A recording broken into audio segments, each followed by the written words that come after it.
Are you ready for a brand new season? Cycle 4 Season 10 will begin on January 17th at 2. The new season means there are new legendary items to collect, which includes the C4 S10 set, glasses, parachute, mask, cover, AUG, and more. In addition, players can use the new titles archive system to view the number of times a title has been acquired, highest completion progress, which seasons they were obtained in, and more. We've also added 4 new titles this season: Phenom, Almighty, Medic, and Summit. And we've added a star display for the Conqueror tier. Every 100 points bumps you up 1 mini-tier and adds a star. Also, season badge records for Season 1 through Season 19 have been updated. So, what's your tier goal this season? And will you make it? Let us know in the comments. Best wishes for ranking up in the new season. Great news! Metro Royale has debuted a new map. It's called Misty Port. This map is not only full of resources, but is also home to exciting battles. Additionally, the map has added zip lines and stairs to make moving about easier than ever. Also, to improve the player experience, we've added new bosses to the map. Try it out now.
Wake up.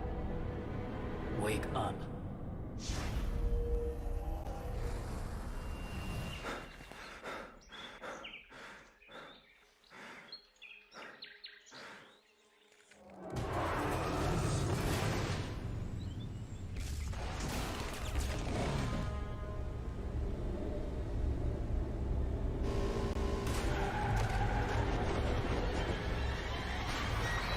You are stuck here. You must accept the fact that there's no help but self-help.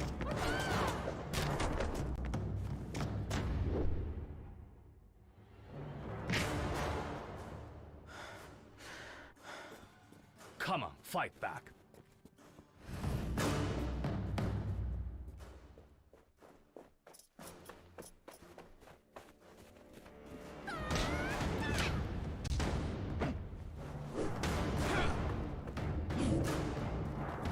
Remember, success is a journey, not a destination. Have faith in your ability. You will do just fine.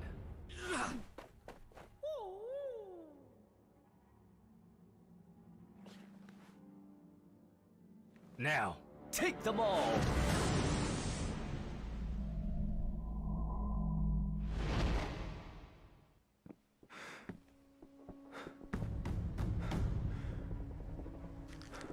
To know oneself is to study oneself in action with another person.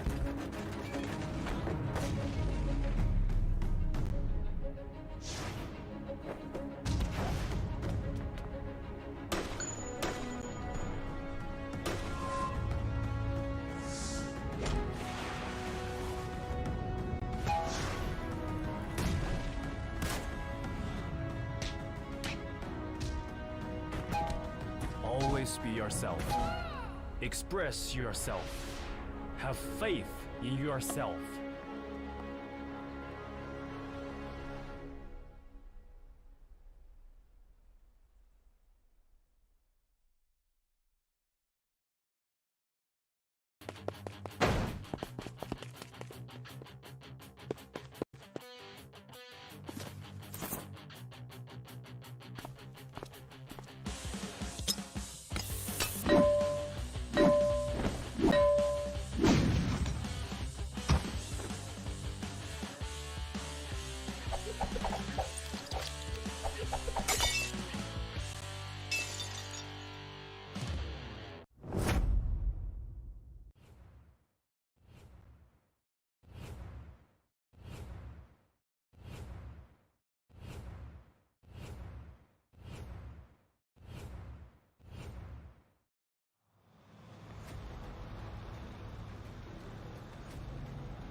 Pria itu sangat lelah.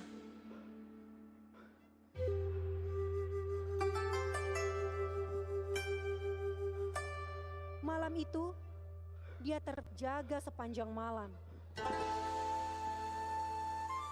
dan memikirkan apa yang harus dia lakukan untuk mengembalikan kepercayaan.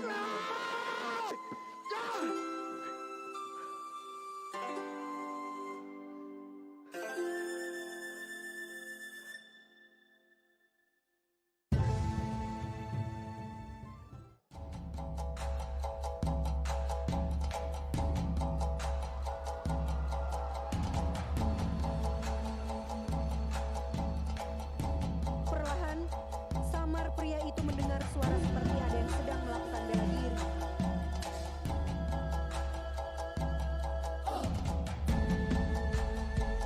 Dia kagum ketika melihat satu sosok di depannya. Menyadari ada yang memperhatikannya, Master menghampiri pria tersebut.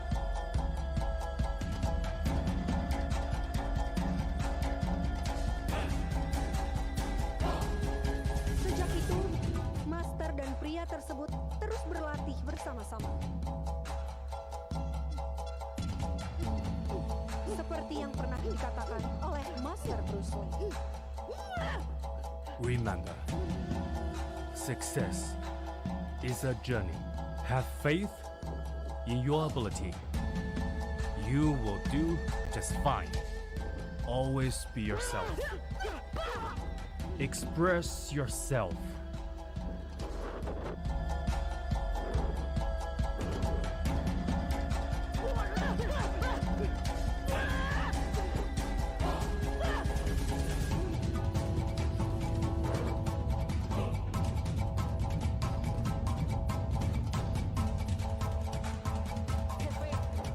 In yourself. Tiba-tiba, 4 musuh datang dan menyerang mereka.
And welcome everyone to the PUBG Mobile Pro League Southeast Asia Wildcard region. My name is Contra, and here with me is Tash Bunny, and this is, of course, the start of the league. You're currently watching the very first day, and I am extremely excited as I'm joined here by Tash Bunny, and my name's Contra.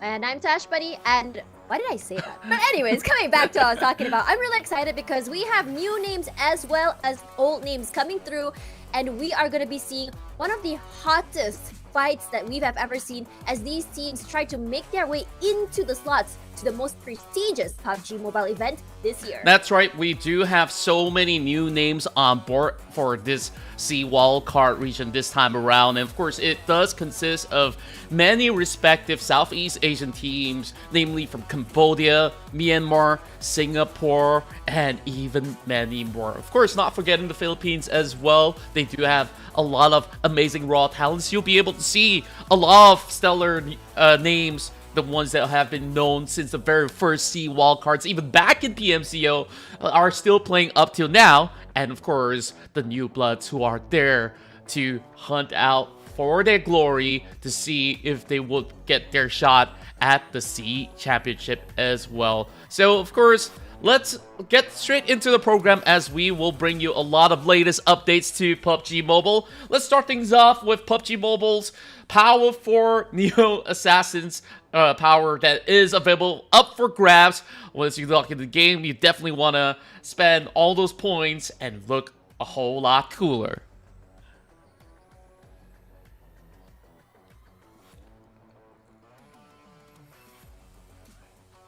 What's really important to talk about is like every single better. It's just something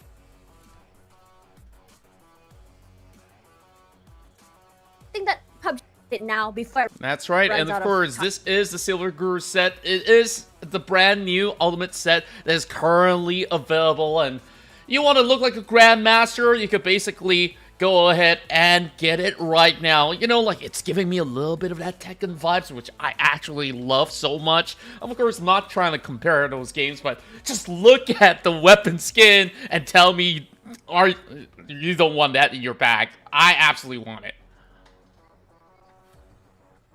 I this the about how cool to see those skins and how much detail they are. But let's talk about the new Royal Pass that's available right now. So what's really important about getting this Royal Pass is the fact that you get a lot of new cosmetic items from it. I would say that this is something that's very, very worth it, especially as you log in every day to play. So you might as well get something out of it as you play. And I think that the new Royal Pass is definitely worth it. Especially look at that bloody amber grenade. It looks like you're throwing a beating heart that's going to explode onto people. That's right, and you got so many things out of it as well. But what I'm most excited about is our collaboration with Bruce Lee, where this is a limited edition skin where you can have faith in yourself and train like the master that you are. The martial arts master Bruce Lee joins the PUBG Mobile Martial Arts Showdown, and you definitely want to look like the legend himself. You know what's really cool? Like, literally right before we started, we saw the PMGC, I would say the opening act, where we saw Bruce Lee and the Bruce Lee act himself playing. And we were just talking about how iconic it is to have Bruce Lee in the game and how exciting it is to see the man himself, to play against him, to play as him actually, to take down their enemies in this battle royale. Regardless, don't forget to follow us here. Our pages, we have PUBG Mobile Esports, our fan page here over PUBG Mobile. We have MY from Malaysia, Philippines, as well as PUBG Mobile Esports SG as well. If you guys are over in Singapore, the Cambodians can follow PUBG Mobile Esports Cambodia, Myanmar, as well as the fan page PUBG Mobile MM. And I think what's really cool about this is the fact that we can not only get a lot of updates from them, but also updates about the players themselves. Speaking about updates, we also have the overview of the 2023 PMPL SEA Wildcard Spring.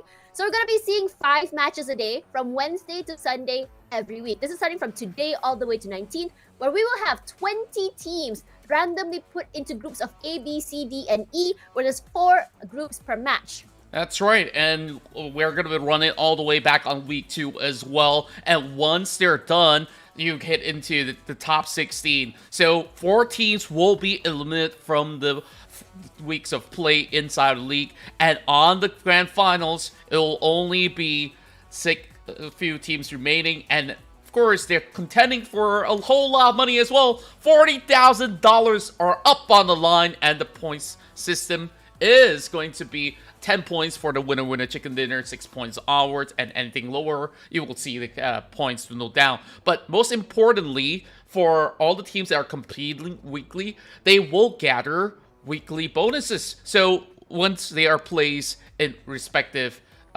brackets, every single match does matter, because once you finish the week, your placement will be calculated, and you add all that total points all together, and all the points gathered will be the starting point on the grand finals itself on who will actually get the lead. And of course, Tash, we got all of our participating teams that are currently on our screen. Yeah, I think that these groups are pretty scary. Starting off with Group A, we have YG, KE, Glab, as well as Axis. And then for Group B, we have Skek, OJS, VPRS, PWR. Group C, GE, APG, Enigma, HPO. Group D, we have BG, TX, TBE, and FBE. And last but not least, Group E, FCON, FOD, Sin, as well as WPM. Now, if you see this list here, I was looking at the player rosters yesterday as well. Some of these teams may be returning teams, but their rosters have been changed. So we're going to be seeing a very, very different dynamic and very different playstyle from some of these teams as well as these players, and as well as some of new blood coming into the scene, whether or not they're able to take down the veterans of the scene. Exactly, and of course, we're going to start off today's matches with Group A sitting out for the time being. The names such as Yangon Galacticos that many Myanmar fans have known and loved did go through that roster overhaul. People are excited to see what could they actually bring this time in the PMPL SEA Wildcard Spring, but they will have to rest for Game 1. BCDE will go first in South Sanok, and I am absolutely stoked. And after that, we'll have 2 rounds of Erangel to be played by ACDE and followed by ABCD. And on match 4 onwards, we're gonna head to our biggest map, which is Myanmar. So with that being said, I'm eager to find out who's going to be able to get that very first chicken dinner. So Tash, I believe it's about time we actually go in to, gauge what the power level is like. So before, of course, we get things started, of course, just like tradition, we'd like to go in for some predictions. So I'm just gonna call out a few names for the time being, and from the first game, I'm looking forward to these 3 respective teams, GE, Anchor PUBG, as well as Power. And I think there's really good reasons why I actually select some of these teams. GE so far has been showing up in their own region, and they've been able to secure multiple titles, and they have suddenly rise to the top of the podium. And then you have Anchor PUBG. They do have a staple roster of them, but I heard news that Zero had some things to do with his contract. I'm not too sure if he's going to be playing for this current season, but I do look forward to that. And then there's Power Esports, where they do have names like Few as well as Vigor. These names are well known and loved back in the Philippines region, where they did have so much success even from the very initial start of PUBG Mobile Esports.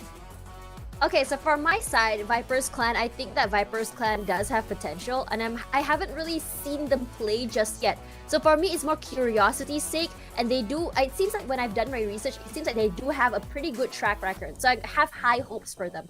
Now for APG, we all know what happened between me and Zero. We're best friends. You know how much I'm a big fan of the team, and I've always loved seeing how they play. Now without Zero, I'm not sure if the dynamic will be the same or not. Regardless, for APG, they've always been a team that really tries their best.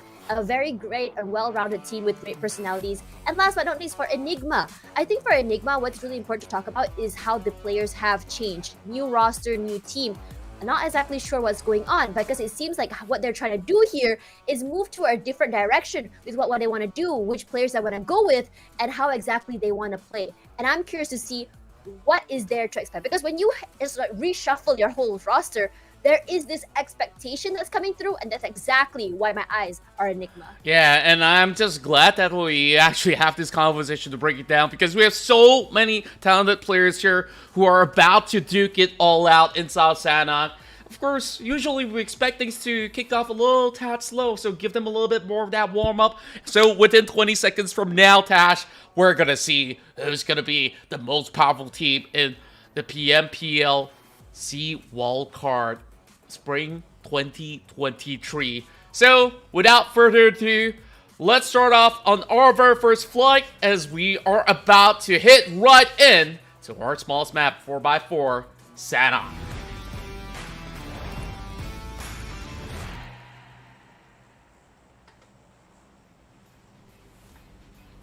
Ah, yes. The beautiful islands of Sanok. We meet once again. The smallest map, as you mentioned, and also, I would say the most bloodthirsty island, where we see some of the fastest fights early, where we see people either taking the long rotations or going to play safe. Now, with this flight path over to the southern side, I'm curious to see if this would change any of the dynamics, because we all know that in terms of teams who want to play, I would say, doing the healing game, from what I've seen last season, I would say that dynamic is more of like a plan B, rather than them thinking like all out going to go heal altogether. We saw Axis Esports do it before. They were one of the more prominent teams to like to do this strat. But with the changes of how these teams played, especially during PMGC last year, where players prefer to get kills, players prefer to go aggressive, I don't blame them, because as we saw earlier, with how the games, or at least the points are counted with the bonuses as well as the first place spot, I think it's very important to find that balance between getting an insane amount of kills if you want to, as well as survivability. Exactly, and immediately when we kick things off, we're already seeing a little bit more action coming into Camp Alpha. Shots being fired as warnings coming from Burmese goals, but they will be attacked instantly by Chewy. The Singaporean side showing off with high flying curls, and Ranger, previously from RSG, is going to duke it all out. There is a little bit of pressure coming from the hills as Mogboy of PBE will actually get first blood by going for that Turk party. God, for BG, look at them, 2 already downed and 1 more just crawling away for his life. His teammate can only look from the 2nd floor, and he's trying to stay as quiet as he can as the other members of FV are just trying to just sniff him out. Wow, what a shot there! Gets the perfect spray, moves away, and I think for the other members of FV, it's really important to play together, because if you see one of the members are so far away, they cannot swing together, they can't pincer him, they can't crossfire him, so it's really important that he doesn't get picked off and turn this around. It's all down to May W, but there is PBB on the lookout, but Mogboy again with those long angles with the QBU, and they stole it away from Flash Vision Esports. And I feel bad for Flash Vision Esports. They only walk away with 2 points, while Mogboy has been doing them dirty, just picking up 2 points for free. Like, it's kind of like a group project, right? Yeah, it is. You didn't even turn up for the group project. You just come for the presentation. You just get 3 points. And as much as I actually feel bad for Flash Vision, it must have felt even worse for Burmese goals to start off on such a rough start. Like, they were expecting to be able to challenge evenly, but because of the pressure coming from a third party, it wasn't a fair fight. It wasn't just about that pressure. They were also gun diffed. It's just so unlucky that they weren't able to get the better guns. I mean, we did see one of the members of BG have that really good gun with the perfect sprays, which gave them a lot of the advantage. I mean, he still managed to get, 2 knocks, but wasn't enough to get those kills, which is really unfortunate. Now, speaking about kills, we saw APG just now. I believe that one of them were already down in the midst of the battle earlier. And now with only 3, and we are also talking about with no 0 here, we're seeing less of I would say, a rotation from them from last season, where we always see them move around. But this time, they're just holding into space, into this one area. But it's going to be FCON with the sprays very early, hops out of the car, and put so much damage onto Shroud. Yeah, they're going to be going in for the challenge. D2Y immediately gets him, and there will be a little bit more supplementary damage coming in from D2Y. And Chanlone immediately being knocked from the back with the flank angles coming in as well. APG doesn't really have much cover, and therefore they falter one after another. And I don't think there's much that can be done, because they've already lost one member from the get-go. Now they're only 1 member standing in the way. I don't think that they're going to be anywhere close by. Meanwhile, Power is going to join in the fray to challenge the rest of Falcon. Man. We love a 3-way battle, and we love it even better when we have a 4th party coming. It's going to be Power. We saw Ojas on the high ground just now, just watching from further away, eyes like a hawk, just waiting to steal some more kills here. But for APG, an unfortunate situation with only 1 left, and now we're seeing a different fight going on as Power and FCON taking that fight 1-on-1. As Ranzer, all he's got to do is just snipe, get those headshots, steal those kills away, and it's just 3 points in the pocket as Goblin goes down. And as just he picked up his teammate. Look at how Power actually wraps them around, and they are just like moths to a flame right now. There's not much chances left for the side of Andrew. He's only got a Thompson in hand, but he will try to throw a Molotov. Not even in the nick of time, but will do a little bit of damage over onto Andrew for the time being. And there's not much that Andrew could possibly do, as the rest of Power are ring around the Rosie. Hard to play when the door is closed. Opens it up. Gets sprayed. Beautifully done. Well played. Gets the kill. And you know what? or get ready for his other teammate as well, because I want to play for 2. Not gonna happen. Andrew goes down, but Wako, I think, is the last person standing for Power. Yeah, it's a little bit chaotic if you look at how Phase 1 has started off for a majority of these teams. Power looked like they were in control of the situation. They did get 3 points in return, but at what cost? They're only down to 1 member left, which I felt the fight could have been a little bit cleaner, and the reaction speed was not as timely as it should be, and therefore, at least we do see those exchanges coming right in as members inside of Falcon did trade back, but of course, paid a hefty fine for it.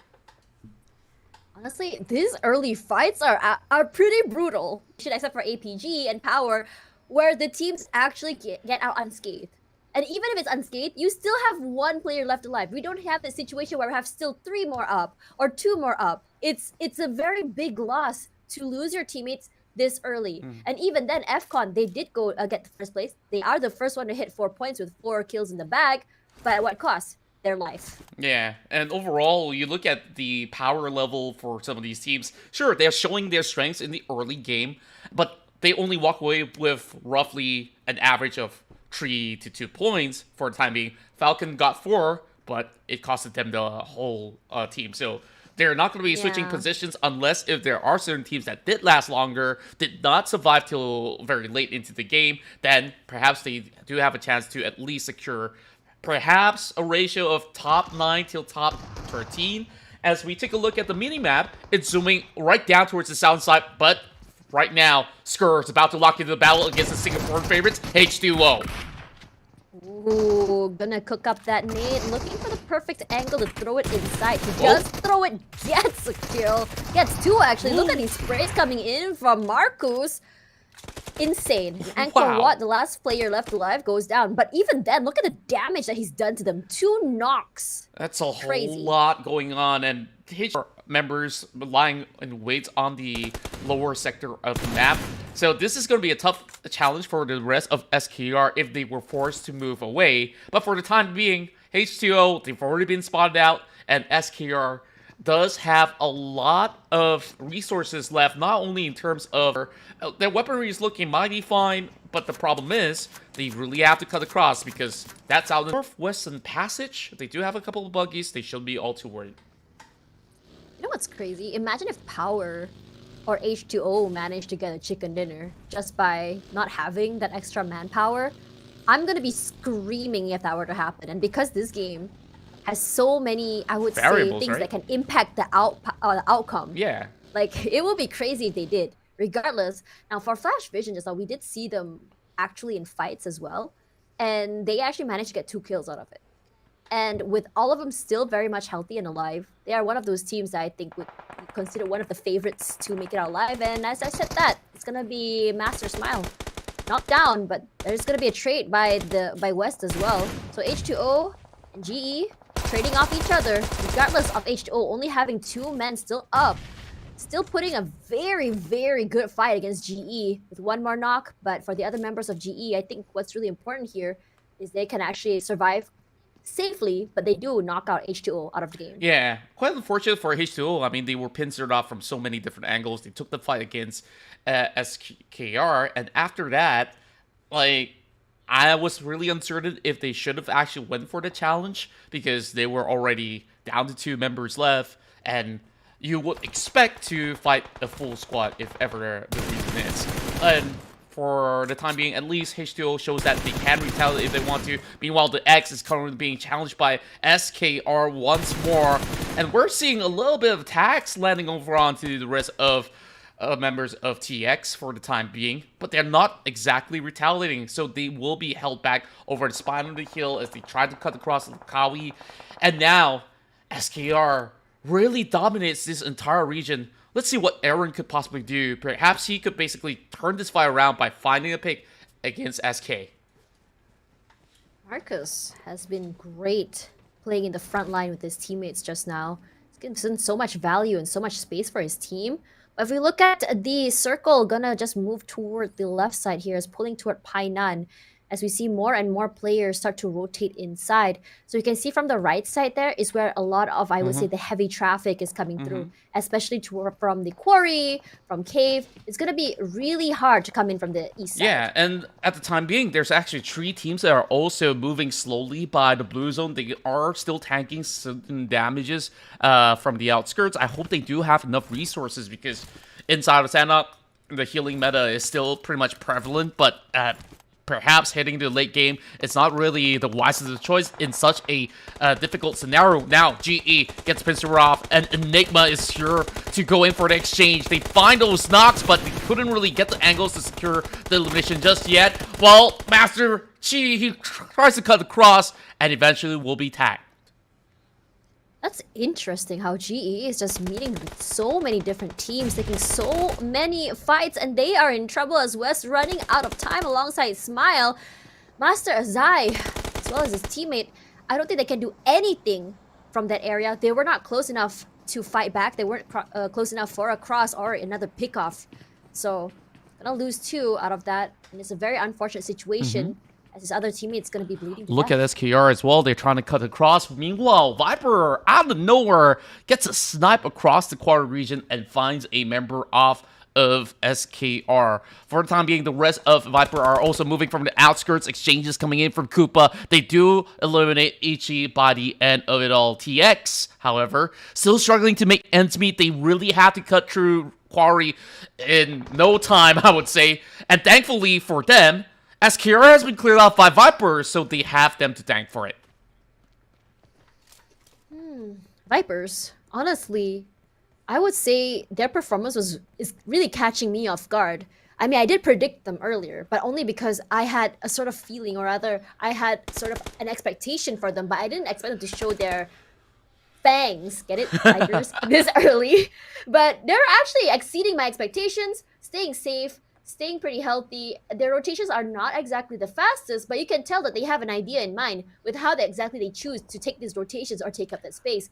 But now for GE, with only 1 person left alive, look at how many teams are in front of him. And honestly, that particular compound is not my favorite place to be. I mean, inside is always better than outside, but you are in a higher chance to get knocked out. And one member as Vipers getting knocked down there by a member of Enigma, but Caps is in trouble. Oh, Caps is slowly being chased upon. Deje is going to be attacked as well. Enigma trading back, having Spooky to tank for it as they do cover their tracks.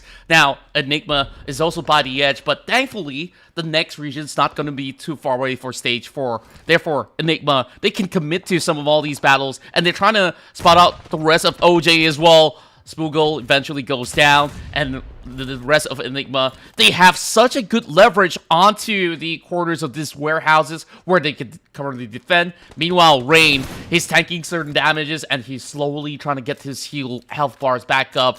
Whereas, take a look at Enigma. 5 points of elimination in stage 4 alone. They are on track for success. Man, Enigma. I knew that they had a plan in mind when they picked up this roster. And I think that they absolutely know what they're doing. Look at where they are right now, in the quarry, playing outside of the circle. Now, they're not in any threat of being stopped about going inside. Their idea is that they want to stop other members coming inside. They want to farm as many kills as they can. And by not allowing anyone to cross the border from the blue zone in the zone itself, it means that it's going to be really easy pickings as we are in stage 4 of the circles. That's right. And currently, West Point Mamba is being challenged by grenades after grenades, taking on the X. The X plays a little bit more passively as they did manage to survive the quarter attack early on by SKR. But this time around, without much vision, they're just leaving everything up to chance, but they know they're going to be close around. As for PBE, they're taking another battle of their own. Enigma still holding strongly inside of the compounds. And just look at how well West Bank Mamba zones them off, meaning to say, in less than a minute, they really have to move right in, and Hang is already getting clipped. Oh, that's actually really beautiful through the smoke, as well as Michi will be the one, as well as his teammates, are going to be just making it rain from the top side as the grenades fall. Beautifully done, as Sonic will be the first one out of the game. Well, not out of the game, but knocked out there by another grenade. And I think that's going to be a huge problem. Wow. for them. Because Hang is knocked down once again. WPM is relentless. And just look at their health bars melting. They're outside the blue zone. They won't be able to survive. And they will all be flushed out of the match. 11 spot finish for DX. And that's just about it. But hey, that was some really good battle over the hills. Let's take a look at the river where we have PBE trying to draw blood against the rest of FODG, and I'm looking at most of these players by the corners of the water. They don't really have much of a cover left. Rankit's gonna be pinned, and they're gonna wait for some rescue. But how could they do it? They couldn't really cut across. There's too much pressure coming within, and OJS is gonna be the one that has the high hills to control, and PBE will be wiped out at 9th spot.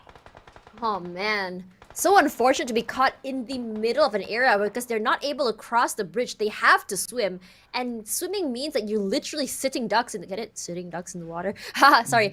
You're literally sitting ducks in the water and you are going to get picked off one by one. And that's exactly what happened to them. As the numbers of the teams dwindle here, we saw that the circle is going to the outskirts of Painan, where it's absolutely an open area. There's not a lot of compounds around and most teams just waiting outside the circle instead of going into the middle itself. Now, as time runs out, it looks like OJ is still on the upper hand. It doesn't seem like they are stopping this momentum from those early picks as well as these all-out battles. It seems like in terms of how they're holding the area has been extremely strong. Indeed it is. As much as they are holding on to a certain area, take a look at the Enigma's position. Eventually, when they do cut across the spot of the hill, they might be able to spot out 1 or 2 members out of OJS, and perhaps that could overwhelm them. Enigma currently tanking out the blue for the time being, but they should be able to make it in no time. But was Bang Mamba, they're here to suppress them and pin them all down, while Sin is still having 3 more members alive. They only find 1 pickup by the corner of the Painan, but they will have to go through Flash Vision. Chewie over on top, and Ranger constantly pressuring them through the smoke with all these grenades being tossed right in. Sin doesn't really have much space to run, and eventually they will have to cut across. Oh man, Sin with Proxy down, the other 2 members of Sin, I don't think they have a chance to even cross up and even get that pickup. If they want to survive, they gotta move now. And because they have a vehicle, or at least the back of this vehicle's at least hauled onto, they have a little bit of cover to cross, but it doesn't seem like Flash Vision is gonna give them the space at all. They're just spraying toward their area. The grenades are coming through. Thankfully, no damage at least knocks them out just yet, but holy Lanju, taking in a lot of damage, nearly knocked down.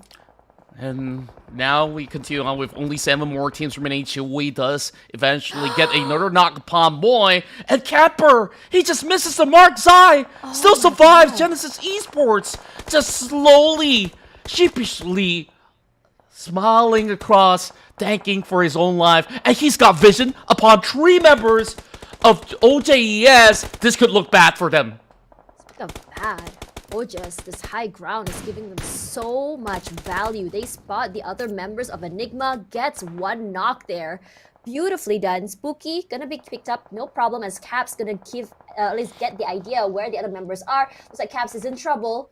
Ranger gonna be spotting him out, but Sky Nin with the sprays finds Spooky just again, who just got picked up, and Caps will be run down to his death. Sharp as ever, Skynin still performing very well. Seasons after seasons, we see him just thriving throughout this wildcard qualifiers, and now they will be making it into the top 5. The rest of OJS looking really strong with the high ground advantage against all the others who are still struggling by the quarters of Painan. As much as SBE has numbers advantage, they're still trying to settle it down with the fights over on the corner of the township. Meanwhile, GE, they could be kingmakers here to see whether if they could basically take out OJES in this matchup. And Ranzer goes ahead to take 1 more out of West Bang Mamba. Oh man, Michi! What a big shot there, or a big pick rather. As WPM running out of members. Zai goes down. Skyden is absolutely sharp actually, thinking of how he's taking up space and how aggressive he is. I'm actually so surprised how he's not punished for that play. But Mings! What an angle he's playing from. Gonna be found out eventually. Astro already with 2 in the pocket. Unstoppable with 10 eliminations. I think that OJS right now is a situation where they are just on fire. And meanwhile, Five of Death does have absolute control as they are trying to take out the entirety of Flash Vision Esports Roll with 1 tick of health remaining. He has to heal up, only 4 seconds left before the push comes in. And eventually the taps comes true with Joseph covering the flank. And that will leave the Malaysian team settling for a top 4 finish. Mind me, it's actually a Singaporean team. Meanwhile, we continue with the fight with Astro taking out Joseph after he reveals himself as they were picking on Flash Vision. WPM still has 1 member left, and I wonder what could they do. Ojes is just having the numbers advantage, and the grenades fall short. Couldn't really clip him off in time. They're just like trading grenades at this point. Both of them throwing at the same time, both taking some damage, but it's being Ozja that makes it out alive. And I'm not surprised at this point. Because honestly, if you see how they play, the area they've been holding, they're prioritizing information over cover. They're prioritizing the high grounds. And look at how they play. They have great crossfires and great teamwork as well. It's so hard to get those flanks on them. And on top of that, they're really sneaky with those pickoffs. Yeah, and the only team that could challenge Ozja Esports was the sole member of Genesis Esports, but he did not make a move on them. And therefore, they were left uncontested. And once again, they have Sky Min to thank for it. He's been playing for multiple seasons already.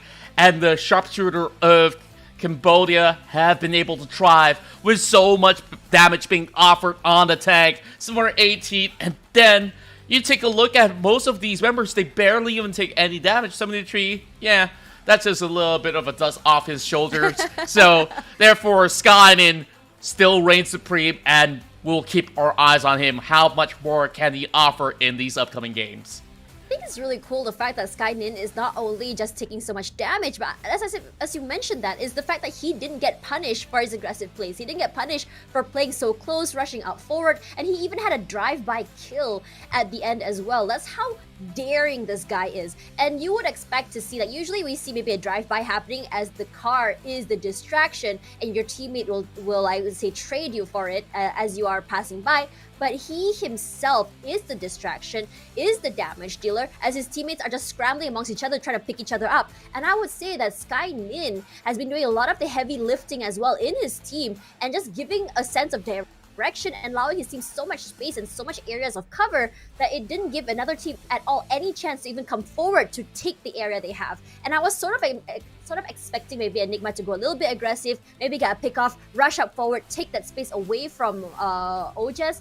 But it didn't happen. Yeah, and overall, just look at how clean Ozja has been able to secure this round itself. The way that they've rotated was absolutely impeccable. Really smart rotations where they were covering grounds from the high heels and never really given much of spacing to other teams to be able to challenge them because of how each players have scouted all about to understand, okay, there won't be challenges coming from the back after they've cleared them off. And they could just focus on what exactly is in the front. And all the other teams that were coming in from Painan, they were all basically going through the crosshairs of Ozja and also all the other teams as well. And that made it pretty much pixel perfect for them. They don't really have to worry all too much to secure this winner, chicken dinner. Also a really cool fact as well is the fact that for Ozja, I think we've noticed that in the beginning, their rotations, I wouldn't say aren't as aggressive or as fast as I would say the other teams. We saw them really holding, and they got the first 2 points by just really being really sneaky, getting those pickoffs, being a third party. And I wouldn't really even say third party, it was just mostly kill steals at that point. Now that is exactly, I would say, what's the word for it?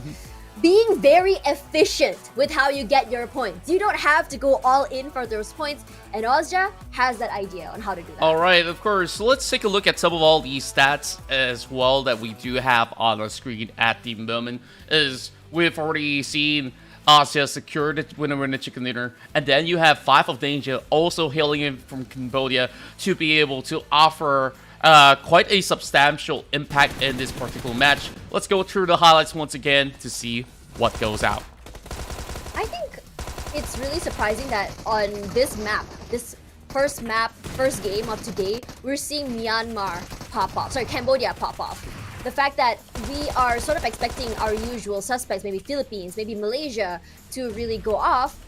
But the fact that Cambodia is doing so much better is showing us a whole different storyline for this season already. And I'm hoping that this is the case and not just, I would say, first map luck. But if you see how each team was playing here, especially on Sanhok, I think I can already safely say that the healing game, probably not something we're going to be seeing as a plan A anymore like we used to. We're going to be seeing more aggressive fights, early picks, especially as the gun diffs happen. Regardless, here are the match rankings for today, where Austria, 10 elimination points and a total of a whopping 12 elims, giving them 222 points. Off to a really great start, and then you look at their Cambodian brethren as well. 13 points on second place with a astounding 8 total eliminations from that chaotic fight across Painan, and they managed to also eliminate Flash Vision Esports that was holding on really strongly. The sole Singaporean team that was surviving for most part after H2O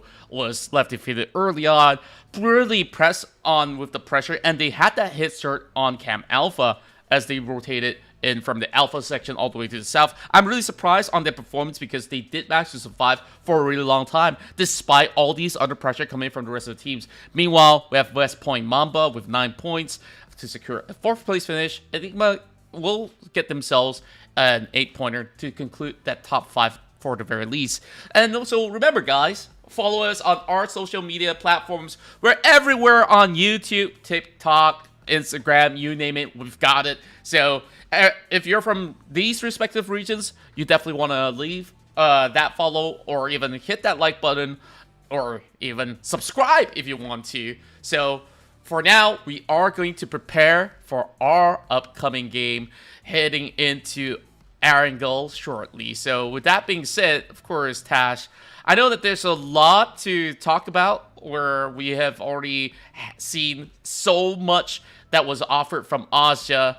I'm pretty sure that you were also impressed by other teams as well. So heading to Erangel, we'll see Group A, C, D, as well as E perform. And finally, we get Group A on board. So how exciting is that?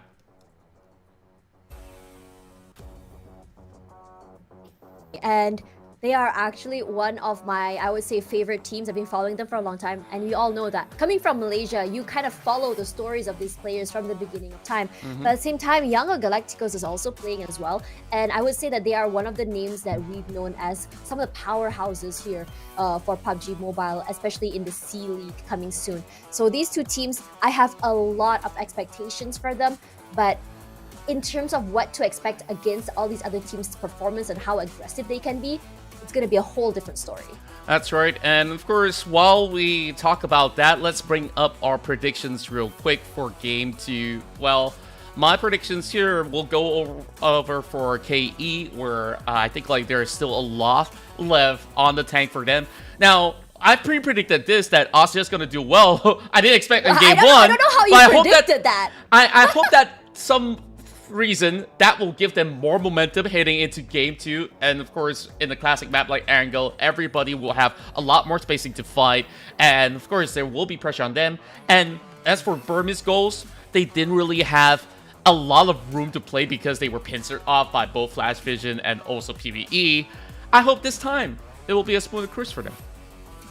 You know, when we talk about Axis, one thing that I've remembered, always known about them, is their signature, how aggressive they can play, how really fast they can go. But that was during the Voke era.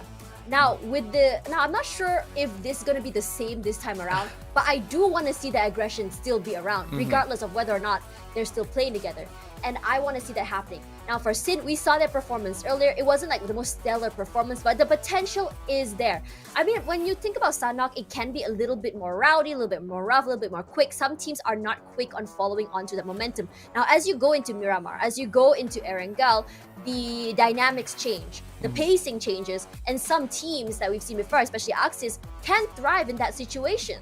That's right. And with that being said, I believe that we'll see a lot more of them, where Axis Fighter, as compared to their brother team over on to PMPL NY, I think like they've been around for some time and they've always been fighting really hard as this squad that consists mainly out of SG players have been able to show up big time in multiple tournaments already, and we definitely hope to see them really be ready for what Erangel has to offer. And you know, I'm glad that you also brought up H2O, because early on in that quarry fight, when we saw them being contested by SKR and eventually fell to the demise of another team such as GE, they did put up a fight. It's just that they didn't really have enough of those resources to work with, and they did retaliate against SKR at the very least. So perhaps this time things would look much better for them as well, as we're getting ready for our upcoming match. I think like there's a few other teams that really surprised me, like FOD on that past round, on that second place finish, just looking sublime, especially for Joseph, right? Like, he rapidly goes in for the cover fire to take down Flash Vision, and majority of them are so reactive to situations. And also to note for many of all these other teams, I'm just absolutely glad to see a lot of familiar faces this time around returning back into the SEA Wildcard, and this time as a PMPL, finally a league of their own. And therefore, like, this is their time to shine, I would say. As much as you know, like, there's a lot of teams that's hailing from the Philippines. They may not have won game one, and I really do hope that, you know, down the line, once everybody's warmed up, we'll see a lot more winners on that list. It's not just about the winners, it's about that potential as well, to see these teams work and be better as we go, as they play against all these other teams internationally. Because as we know, from even every region, every country, each play style can be different. As I just remember, the healing game for Sanok in particular started off in Indonesia, and then Malaysia got popularized. So this is about whether or not they're able to adapt with the global style of gameplay. Which country's gameplay suits the, I would say, the global meta better. And personally, I'm really curious to see how exactly it will work out here. But honestly, I'm a little bit disappointed in a lot of the teams that, you know, that are returning, because I did have a lot of high expectations. But then again, as I mentioned before, it is Sanok. It's really hard to put a gauge on what exactly we can expect from these games until we go into Myanmar as well as Erangel. Yeah, I believe that the real battle is about to be started, and that itself we consider perhaps a little bit of warm-up for everybody back in Sanok.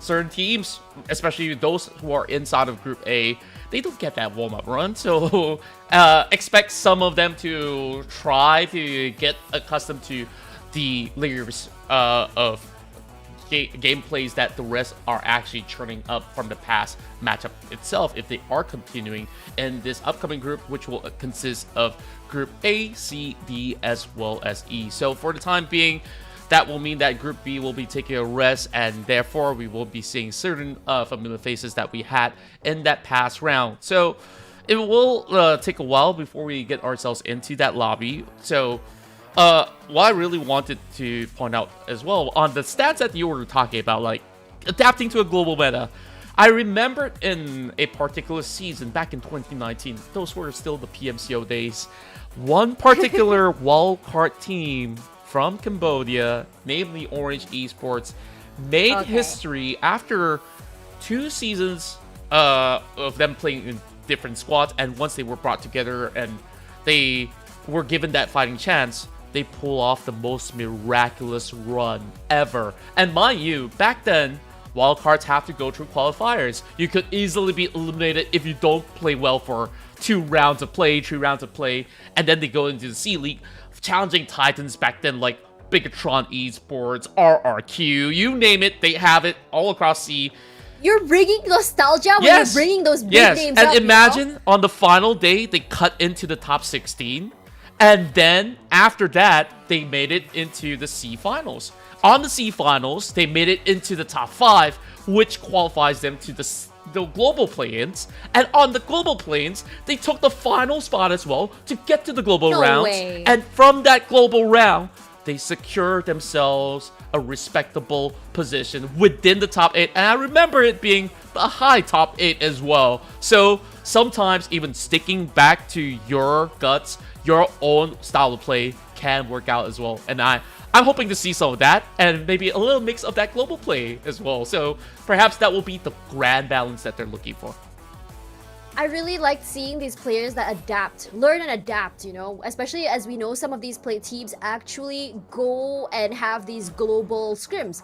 They learn a lot from the other teams. They pick up new plays and new ways to play. And that's why it's really important that these players actually go out of their way to play internationally. Because when we talk about like these teams playing in one country, some teams that don't do scrims overseas, they only scrim with the same people and over again. I think we've seen this happen over time and time again. How like we would see the Malaysian teams, whenever they rotate, it's always going to be the same area because they always are used to playing with each other. They always meet each other. But as we have seen recently, as I would say the community or globalization happens, a lot has changed since then. Now I want to talk a little bit about Axis Esports again. Like I got confused between Axis Fighter and the main roster of Axis, and I just realized that their roster actually consists of both boys and girls. And I think this is something that's very, very great for me in my opinion, because we always talk about a whole girls league. But seeing girls playing with guys in the main stage, I think is what a lot of the esports enthusiasts, or rather the PUBG mobile enthusiasts, has wanted to see on the big stage for a long time. And I really do hope that this actually is something that is sustainable, can go far, because I do want to see a mixed league as we go into the future. Yeah, and even back in the past, we've seen certain successful candidates who are, of course, female talents that join some of all these pro teams. They were the pioneers of trying to break this barrier, and of course, now a lot of things have changed, and because of all these pioneers, it has paved way for so many ladies to be joining along the ranks where, you know, women are just as equal as men when it comes down to esports. And I'm glad that Axis Fighter did prove this to be the point, right? And they're about to have their very first game, so I wonder what their playstyle look like, because it's been a while since I've checked into, you know, scrim results and stuff. And back onto the notion where you were talking about, you know, scrimming with international talents and stuff, like I do think that there are teams that do so, but there are also ping disparities at times where, of course, you want to connect to a certain server. So therefore, playing perhaps around the sea region, that will be great enough. Where I think me as during my time as a team manager, there was this particular instance where I was getting my particular team back then to train with all these international talents, which they did really well. And then once they were competing against the local league, they had their fair share of struggle because the playstyles are so different. So there are times where I guess certain teams will also like to prioritize maybe knowing your closest enemies first and foremost a lot better will propel you up to speed, and then later on you worry about the opponents that you will eventually meet then to be ahead of yourselves, right? So I guess like two ways of looking at the coin, but I don't think there's ever a wrong way to do so. So all in all, preparation is a must. So if you guys are aspiring to become a PUBG mobile player and you've been trying a whole lot, there's always all the national championships in your respective region, and also qualifier runs that you definitely want to check out from your own squad, or, you know, ask around the community who like to join you, and let's see if you can keep up with the pace of all these stellar players that are on board. So Tash, I guess it will take a certain while before we get into our next matchup. So, back to certain consideration, of course, now that we're going to Erangel, the game pace is going to be different. And, of course, the map had small little changes from a couple patches ago.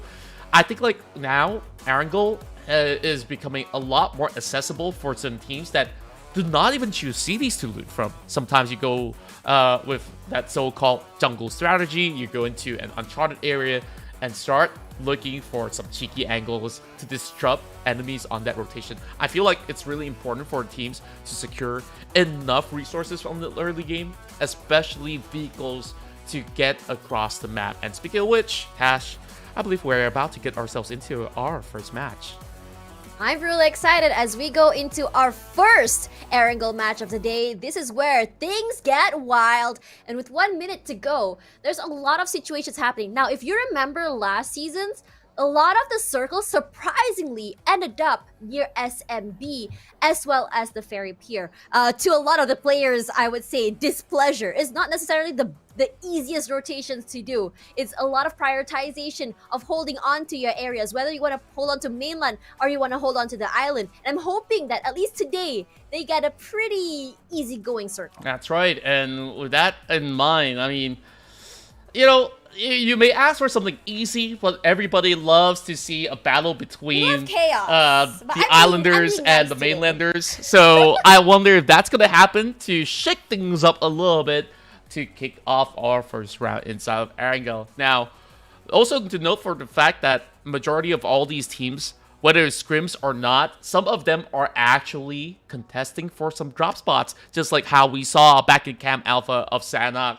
So we're about to see them duke it all out. And with that in mind, Contra as well as Tash Buddy here will be bringing you through the PMPL SEA Wildcard region for this spring split. And now we head to Erangel.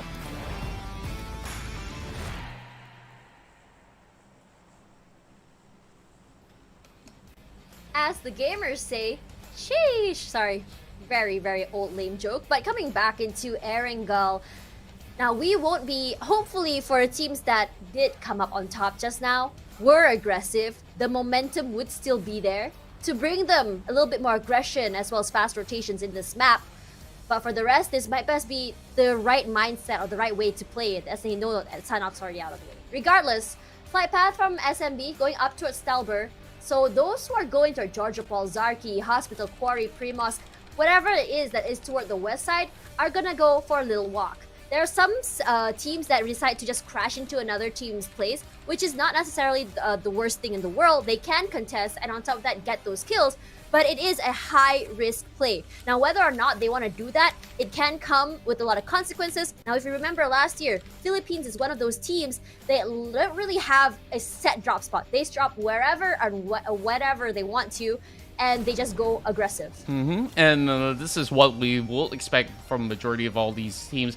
As for the moment, maybe for West Point Mamba as well as Game Labs that's joining in for the very first game from the hailing from the Philippines, I do hope that they will be able to thrive and find a smooth way out of the island should the circle goes out of their favor. And yes, it does.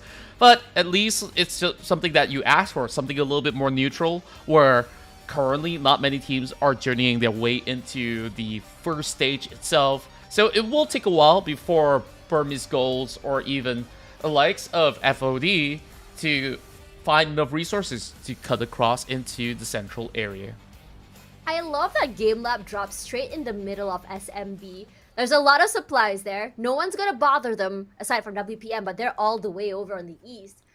So what is going to be really cool is the fact that if they want to rotate up north, there's no problem at all. They can just cross the bridge, go up north, don't have to worry about it, but it's going to be a big fight here really early as West playing the round around the rosy, gets one, shot straight in the face, jump shot there with the shotgun, didn't get into West, but the sprays are a little bit too strong. West knocks two. I can't believe he's actually getting away with murder. His teammates are not even close as Proxy takes all of that bullet damage, runs upstairs for his life. He needs med packs. He needs to reset as his teammate Master's Eye running forward. And Wes, are you serious right now? You already got kills in your pocket and you got away with 2 kills? Murder?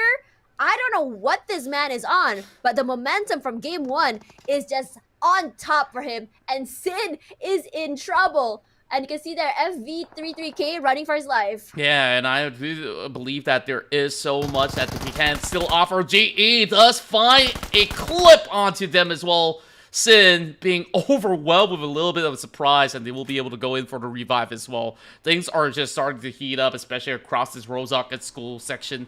And H2O are looking around. Falcon sending more members in. There's going to be enough for them to eventually infiltrate the entirety of the school dormitories, and they will eventually gather enough resources. Micro Uzi still very much viable in the current meta, and they should be able to swarm in no time. H2O pretty well spread out though, so I hope that they could hold him on. And H2O unleash a couple of shotgun shells straight to their face. Oh, not a great situation here, as Laboals will be the first one to go down. You can see Konchan as well gonna be traded out at least. They can still be picked up here, but with Konzi so very low, running for his life, he needs to get that reset before he can actually pick up his teammates. But in this situation here, you want to pick him up, but you all know that the other members of H2O, very, very healthy, are able to safely pick up their teammates. But here comes the cavalry. Here comes Andrew. Gonna be try and play the hero here as he throws the healing packages so that they can heal up first, and at least he can go aggressive, pick up the teammates on the top side, get the reset, and continue what they did earlier. Wow. This is where we'll see whether or not, even despite them losing a member, H2O could bounce back from that deficit. Now, the pushes are coming into effect as well, but they don't really have those resources. They're relying on bandages for the time being. Chico, he's got no helmet, no vest, so he might just want to be the one to perhaps soak in a little bit of that damage should they ever were to push. But for the time being, the rest of H2O, they're just basically taking the upper grounds on the second floor as Falcon. Don't really want to go in for a full storm just yet, because this could be a very devastating off angle for them to check once they do step into that particular floor. It's a bit hard as well, because as they come upstairs, look at how they're holding the angles here. They walk up, they don't have that peeker's advantage either. They don't have the right angles, as you mentioned before as well. So any spray coming from H2O toward FCON is not going to be good. But speaking of kills, it's going to be Sonic going down. WPM once again showing how aggressive they can be, and this is what we like to see. But FCON slowly making their way upstairs, passing by Fred Halls, and they didn't see him. Hello? I can't believe he got away with that. Perhaps so. And Falcon, they're being blindsided with the smoke as well. The rest of H2O, they're not even moving a muscle for the time being. We do have the rest of them just holding this entirety of the site. We do have the UMP in hand as well. Let's see what he does with the UMP. Mao just hoping to find that small, tiny little angle. And the damages are being done! But there's no reaction from the rest of H2O. They won't be able to trade right back. Now Falcon walks straight right in. And those shotgun shells are not going to work. The rest of Falcon flushes off the shards of H2O. But look at what else is being flushed out. Is gonna be Enigma. Honestly, this is the second time this has happened. First in Sanok, second time here, but Koopa does get a trade. It's gonna be on WPM, one member of there going down here. So it's not necessarily the worst thing to happen, but Enigma makes it out alive. And they turn it around with the aggression, and they punish them for it. My word, every member left remaining, Enigma, have been able to overwhelm them with just 2 members holding over the hill, and just West Point Mamba being obliterated just like that. That was something that nobody suspected, because they looked like they had the upper hand, but they were also driving straight into the Fangs. Well, should I say, they were the ones with the Fangs. And they just got blown up in such a point-blank fight. I mean, this is the same thing that happened in Sanok. It's the same beginning of the story, but this time Enigma changed the ending so they make it out alive, because they did a 2-2 situation there, where this time instead of playing 4 together and getting all run down at the same time by WPM, this time because of that separation, they were able to get a trade from the other side, and because of that as well, they were able to revive their teammates. Genius. Yeah, and now they were the ones to start off with the solid, massive 4-pointer of a lead. So they can take it slow for the time being, and that sort of section where they were holding on Enigma, I would say, is relatively smart as well, because that is a certain area that many teams were looking to catch teams off mid-rotation. And instead of like shooting from those high ground and just perhaps hope that these teams will have their cars blown up, they set it in such a way that teams will drive into them and then they blow them out. It's a little bit of risk, but look at the payout. It's great.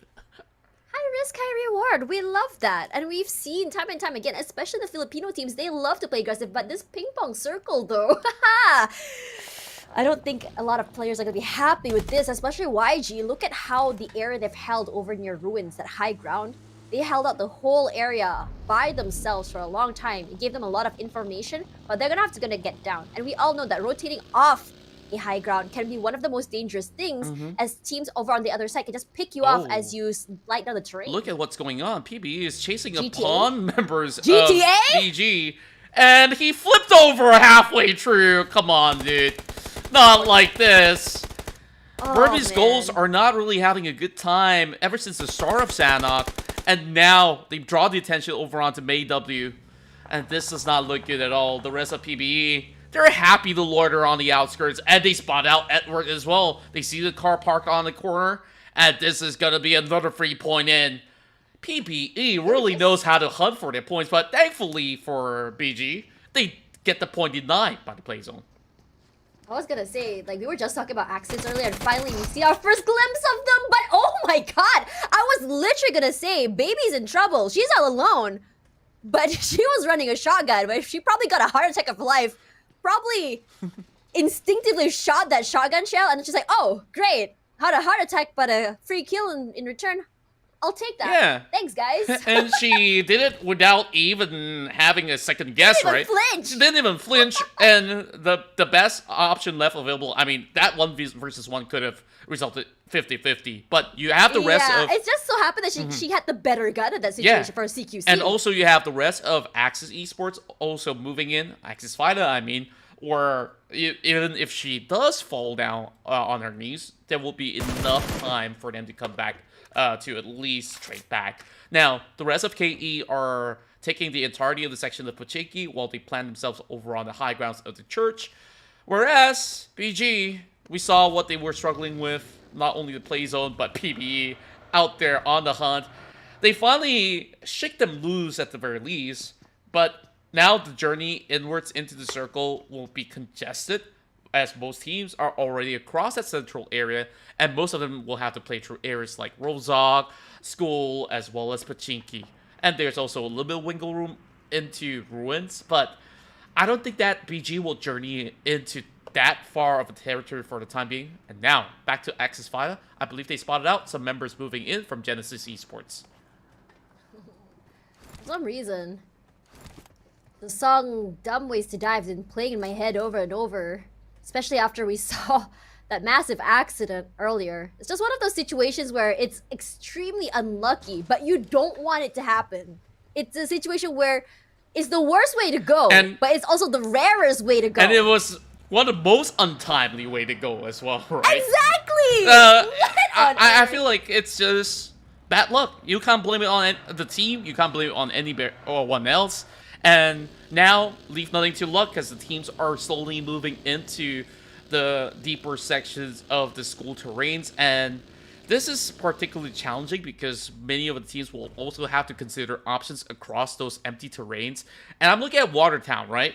There's nobody there in that dilapidated area of the map. That could be a good hideout for the time being, should any team choose to rotate there. And for now, I guess like in Stage 3, there's not too much of pressure going on. Most of the teams do have a good zoning of an area for the time being. And we're looking at YG. Sure, they're on the lower ground, but they won't have any threat coming from KE for the time being. I mean, YG has been kind of quiet. The kid, though, is going to be getting all of the action as he gets completely obliterated.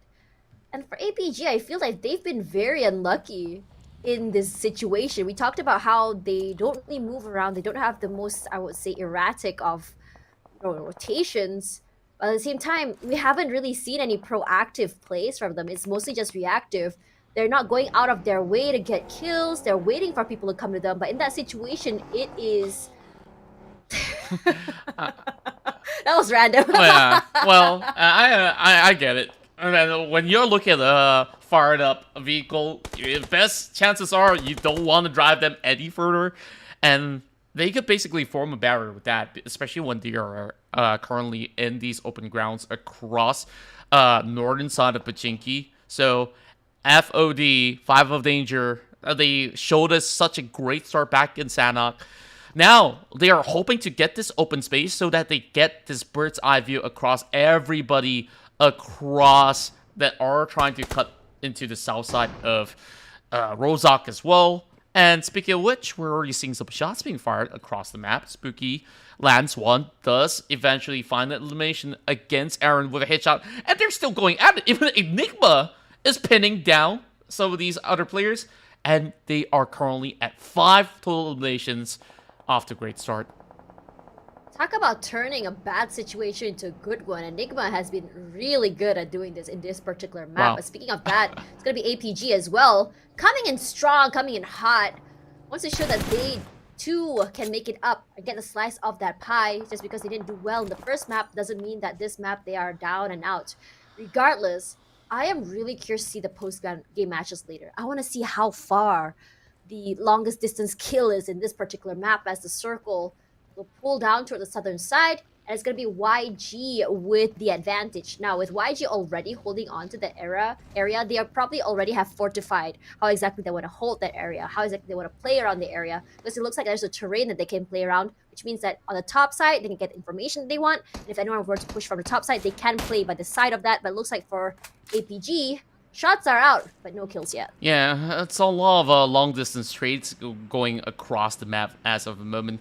And what I do believe happened to the X was that they were rotating across this area that was congested with these respective teams, where you saw PBE pick on them, you saw Enigma going at them as well, and I believe even glances of Anchor PUBG to secure that 1-pointer. So, I don't know, Chief. Like, you gotta think about a safer way to get around on the next upcoming round of Arangel if they were to be playing in this upcoming match. Wait, that U-turn. Did you see that U-turn? Yeah, and he noped so fast! and he knows exactly what he's doing because he have heard all those shots coming in, and therefore, scouting duty done. Go back, you don't want to press on further. He's all alone, by the way, so it is very sensible. I wish someone would have clipped that and turned that into a meme. Literally, the U-turn, me changing my mind, or me noping out of here. The fastest nope I've seen in my life. Beautiful. Yeah. But now suddenly you're seeing a slower pace. Oh, no, you boy. know what? I take that back because look at this aggression coming in from PBE.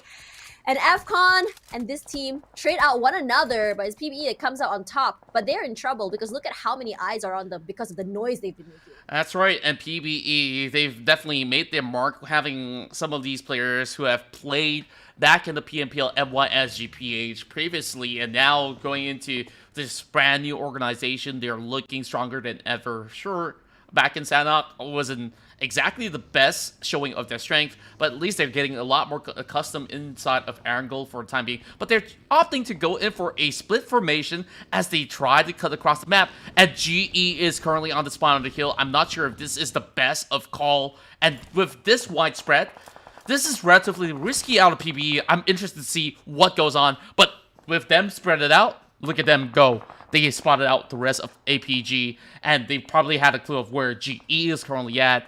So they have to turtle in until they congregate once again. YG have not moved a muscle.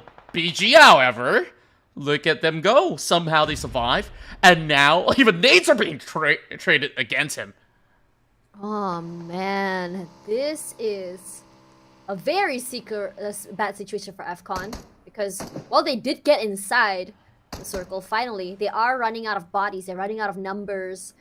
And we talked about APG not moving, and I think this has always been their strat from last year till now. They are very reactive players. They love to play off of other people, but at the same time, because of this, I would say less aggressive play or less reactive play, it cost them their life because they're not able to play with each other. They're a little bit too separated in different compounds. It's a very scary situation where you're not able to get a pick in return. You're not able to even out the odds. You're not able to pick up your teammate fast enough. But for Raul, shots are out. Oh, but boy. GE West, you know what? Long range or not, Mamba be Mambayan. Okay, Oh, look at that gosh. long range shot. That was beautiful. That's a huge three-pointer out there in terms of basketball, but that's 1 point in PUBG, if you ask me. So Moxie, he's got no business doing on the sniper's nest up top of that, whatever you want to call it. And now it makes things so difficult for the rest of Flash Vision to go in for the rescue, but at least Raul trades back, and we see names flying across. The calm before the storm is over, ladies and gentlemen, and now we will see grenade eliminations at the rest of GE. They're popping off 5 points for the Myanmar team.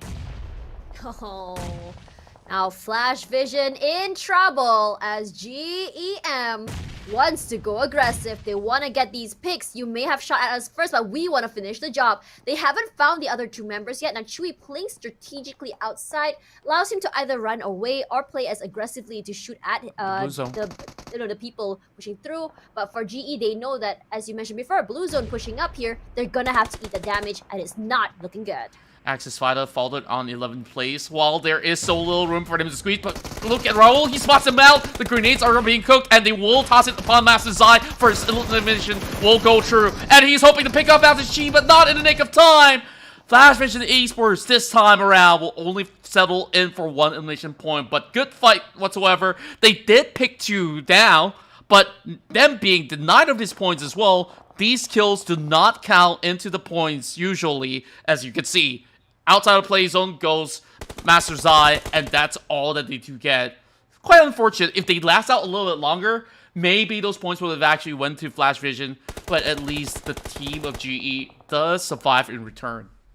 Oh man, for Game Labs Alpha, I think what's really interesting about them is the fact that they are extremely passive players. They don't want to take these fights. They avoid as many as they can. They prefer to go for the survivability game. And honestly, that 1 pick as well is very, very precious to them because they are a team that doesn't want to go out early and they don't want to take that risk, especially as we're still so early in the week.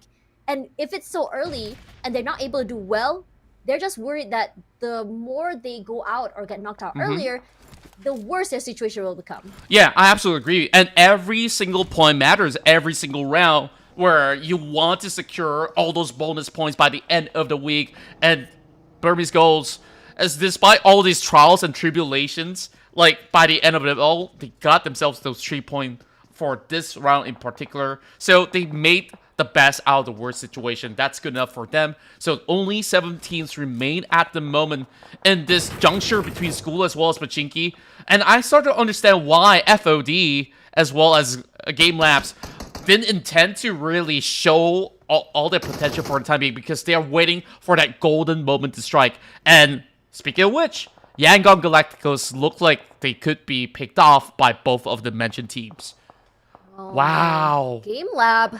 Their circle prediction is insane. They got control of the care package as well as the nice little terrain in the absolute middle of the circle. While YG does have that terrain, it's not necessarily the best area to be in as the circle moves, but we are seeing a rotation come through from both APG, Enigma, FOD, GE running out of time here as APG being shot at by 2 different teams. Sprays come out toward the members of Enigma, but he is dancing. None of the bullets are hitting him. My goodness, these fights are starting to become a little bit more dicey, especially for those on the outskirts. FOD eventually will have to lock horns with either Yangon Galacticos and perhaps even Anchor PUBG, who's currently on the outskirts, the furthest away from the circle. And let's see how Game Labs handle the pressure. We have YG still training back. They found 1 member of the side of FOG, and most of them are still standing tall, and Anchor PUBG is only left with 2 members standing in the way and won't be shredded. Atev's got to run. He lost the tire, and that will be him picked in the middle of the road. But he's not too far off, though. The smokes might be able to save him for the time being, but he has to deal with the rest of Enigma. Shroud. I wouldn't say the last man standing, but the last one that is healthy enough. You know what? I take that back. A Shroud is gonna eat that nade straight in the face, take up all of that damage. His teammate is so very low as well. He gets the reset here, but look at how far away they are. Look how open the area is. It's not a great situation to be in, especially as Enigma is watching them like a hawk. Yes, maybe TF might be able to get a pick onto Enigma's members, but these smokes aren't doing him many favors. It's hard to see through, and if he were to push out, he's gonna be immediately blown to smithereens, just like his car that's about to explode. Well, I believe it's already exploded already, so he won't use that as a cover for a time being. Atif can only hold on for ever so slightly. Eventually, he has to budge out from that section as well. Meanwhile, you take a look at the rest of FOD, not within the circle, has to get past the rest of Yangon Galacticos. Keep in mind, look at this, Khmer Esports now popping some nades. He's got the DBS in Abandoned his ship? hand. I'm not too sure if he's going to push ship? in, but that grenade is going to be flying right through, and there's still more and more smokes coming from Angkor PUBG. Atif trying to run for his life, but this is a huge guessing game. Can the top actually land this prime grenade? I'm not too certain, but there is another one. These guys got to be prepared for fire in the hole. I mean, you can only guess that he's inside the blue zone, but speaking of blue zones, here's Koopa picked off and eliminated. Enigma, 7th place, but with 8 eliminations, not the worst way to be. TF is taking so much damage from the blue zone. I think he's gonna have to give up here. There's nowhere to go, nowhere to run, and he's out of resources. And now we are down to our top 5 with GameLab Alpha and KE and YG as well, holding the most men standing. That's right. Meanwhile, Sano ultimately snaps out of the side of John with a headshot as well. Yangon Galacticos with this fine new roster is just absolutely popping off. Now they spot out Master Smile. I'm not too sure if he's going to be able to move a bit of a pixel at all. And he can only camp there for the time being. He could not even enter circle. Might as well just deny the points for the time being because the rest of them are just overwhelming them with those sheer numbers advantage. GE out of the way like we mentioned it. And now Game Labs, just look at how well they hold this cross section. But up top is where the pressure's coming from. And we see Boy Sean already being pinned up. Avon will need to be on the lookout to see if he can salvage the situation. At the top, after priming those grenades early on against the sole member of Angkor PUBG, he's the one who soaks it all off. And KE, a situation where I don't want to be in, but they do have the high ground advantage. While they are taking that damage, while they did get knocked off here, they have the high ground, they have the cover that they need, but we haven't really been seeing a reaction at all from GameLab Alpha. They're still holding, they're not taking the fights. It's only been YG and KE the whole time. Now this can go in 2 different ways. Either we're gonna see a sandwich here from both teams going up against GameLab, or is GameLab gonna try and play the passive, just like I would say onlooker, where they let the other 2 teams duke it out and they play the third party. But it doesn't seem that's gonna be happening because KE is not allowing that to happen. That grenade gonna pick onto Scotty. He's so very low right now. Smokes are out, but they do have control of that care package. But Scotty is running for his life, has to move away because look at the mollies. Look at the grenades coming through. They don't want to be there. Smart measures coming in from Kai as well to give a little bit of cover with the Dacia blocking whatever grenades coming in while they set up that decoy. Scotty has a good read on that. A 2-2 formation being set out by the rest of Game Labs, but look at WT. Yangon Galacticos have him scouting in the way, looking for an opportunity to backstab the rest of Yangon Galacticos. So, like you said, they are currently sandwiched in between. So, Game Labs wants to pick a fight, and they need to eliminate the rest of KE first and foremost. I think Yangon Galacticos has the best situation. That compound is giving them so much cover. They have to go aggressive, but Dragon will be the one to get picked up first or knocked off first. And immediately this aggressive push up here from KE. Newbie 666. He is the Dame of Death coming through. Gets 2. Finally knocked down. His teammates not able to follow in the momentum as the other members of GameLab are just gaining kills. 2 left. 1 already lobbied here as Kai forced to reset. And really down towards this sticky situation for Kai, the only member left standing here for the rest of Game Labs. And Yangon Galacticos waited for them to eliminate each other. And finally, it's their moment to shine. Marnet comes in to secure 1 against the van. And there's going to be a little bit more blood spatter off. Popkov can only hide in the smoke for so long, and he's getting a little bit of leverage coming out of the backseat. But how much can he get out of it? The rest of Yangon swarming him. They only get such small glimpse of this tiny situation, and the rest of Yangon Galacticos drive past every member of them and are looking to secure their first chicken dinner, and they will take out Kai to do so. I feel like Yangon honestly had the right idea on how to approach this. Even though they didn't have the middle of the circle, holding that compound gave them so much advantage, because if another team were to play aggressive against them, they have to move upwards to them. They have to fight them to get into the compound itself, and they might just lose in that CQC because Yango and Galacticos were already prepared for that situation. Like it or not, they do have to take the fight against KE, but KE already has the high ground advantage. It's a very tough fight to win, honestly.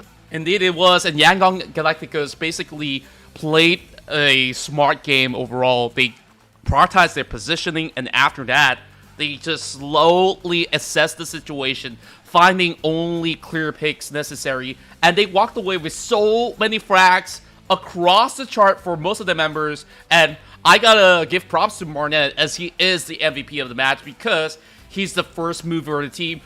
All these new bloods out of Yangon Galacticos are looking mighty fine, and look at the damage numbers. I mean, 4 elimination points don't do it justice, because this could potentially be 8 out of this gentleman himself.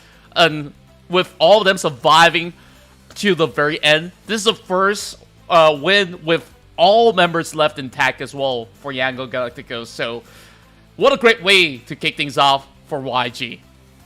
I mean, if you look at the number of throwables thrown by YG, I'm honestly not surprised at the number of damage they were doing, because what they did was make it rain hail, meteors, hail, grenades onto the other members, and it's happened time and time again. Their aggression here is how they play with the grenades, how they work with their throwables, put in that damage and then push up, go aggressive, make them actually evacuate from those corners, from those areas, from those smokes, and it works out so well in their favor. I mean, for Axis, I was hoping to hear more from them. Other than one shotgun kill, we haven't really seen much yet. But if we saw how it's played, I think the names that were really popping out in the feed over and over again has been Enigma as well as GEM. We saw their aggression come through, but it's a lot of situations where GEM and Enigma want to play aggressive. They turn a bad situation to a good situation. They want to get those early fights, get those elimination points. But in that situation as well, it also felt that their style of play sort of like bit them in the butt, because they took a lot of damage, a lot of repercussions from it. Exactly. And now we go into the rankings overall. Undoubtedly, Yangon Galacticos will secure themselves the first place finish with another 22-pointer coming in. And this being their very first matchup as Group A debuts inside of Erangel. This is such a strong statement coming in from the team of Myanmar. And then you have KE bouncing into the matchup with 7 elimination points and a total of 12 points being gathered up. While GE, like you said, they've been popping off on the kill feed for multiple times, and they secured themselves 10 pointers to this finish. Now, let's take a look at the accumulated scores for the 2 match. Well, we move over here. Oh yes, Ozja is still the #1 ranking despite not playing the second game here, with a whopping 22 points earlier. But if you see why they're it's honestly the same point at this one. It's the same amount of matches, same amount of eliminations. Yep, it is a tie between Yango Galacticos as well as Osha. And I think what's really important to think about is the fact that how Osha does so well on Sanhok, but is very different to YG, who plays very differently on their own first map, which is the bigger map. Regardless, right now, teams at the bottom of the ladder with no points is still H2O, which is very unlucky for them because they were actually eliminated very, very early. And it doesn't seem like they were able to come back in the second map at all. Yeah, I think Burmese goals as well, they did manage to hold their own with only 1 member standing, and they were playing in open space, but they still played a little bit more aggressive. That's why I do like seeing, despite them being absolutely challenged. Vipers, SKR, Axis Fighter, I think like there are still a few more things that they will have to work on in order to be much more adjusted into the match. So with that being said, of course, that is the end of our second match, and of course, we will be looking forward to our third round that will be played once again inside of Erangel. But I just really want to have a little bit of quick check-in on you. You feeling good after seeing these 2 matches? I'm really excited because we're seeing a whole new blood, a whole new generation of players here, and they are actually not only just meeting the standards, they're raising the bar, honestly, on how aggressively they play and how strategically they can do it. All eyes are on YG right now because of how, I would say, dramatically well they play. Exactly. And with that being said, of course, things are gonna get a lot more dramatic, so we'll get ourselves ready for that. We give you guys a little bit of time to brief as well. So with that, we'll come back in a couple of minutes and we'll continue with the rest of the match in PMPL SEA Wildcard.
Wake up. Wake up.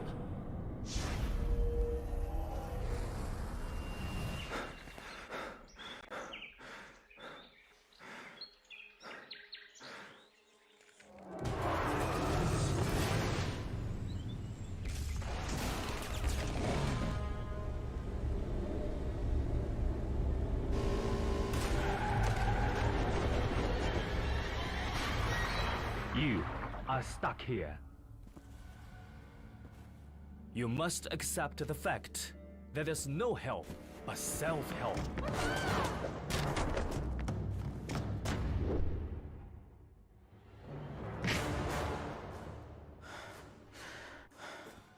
Come on, fight back.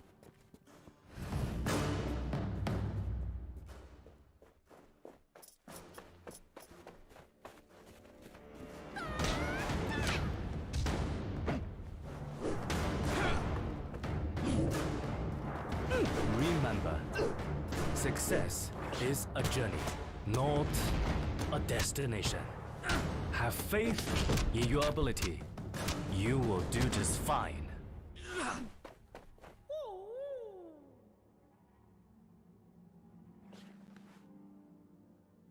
Now, take them all!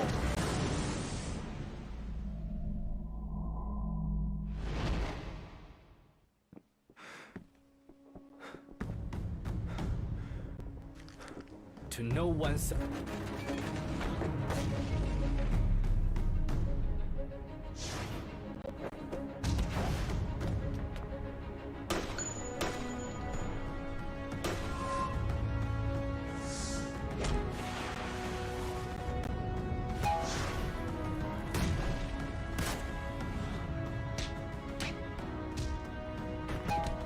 Always be yourself. Express yourself. Have faith in yourself.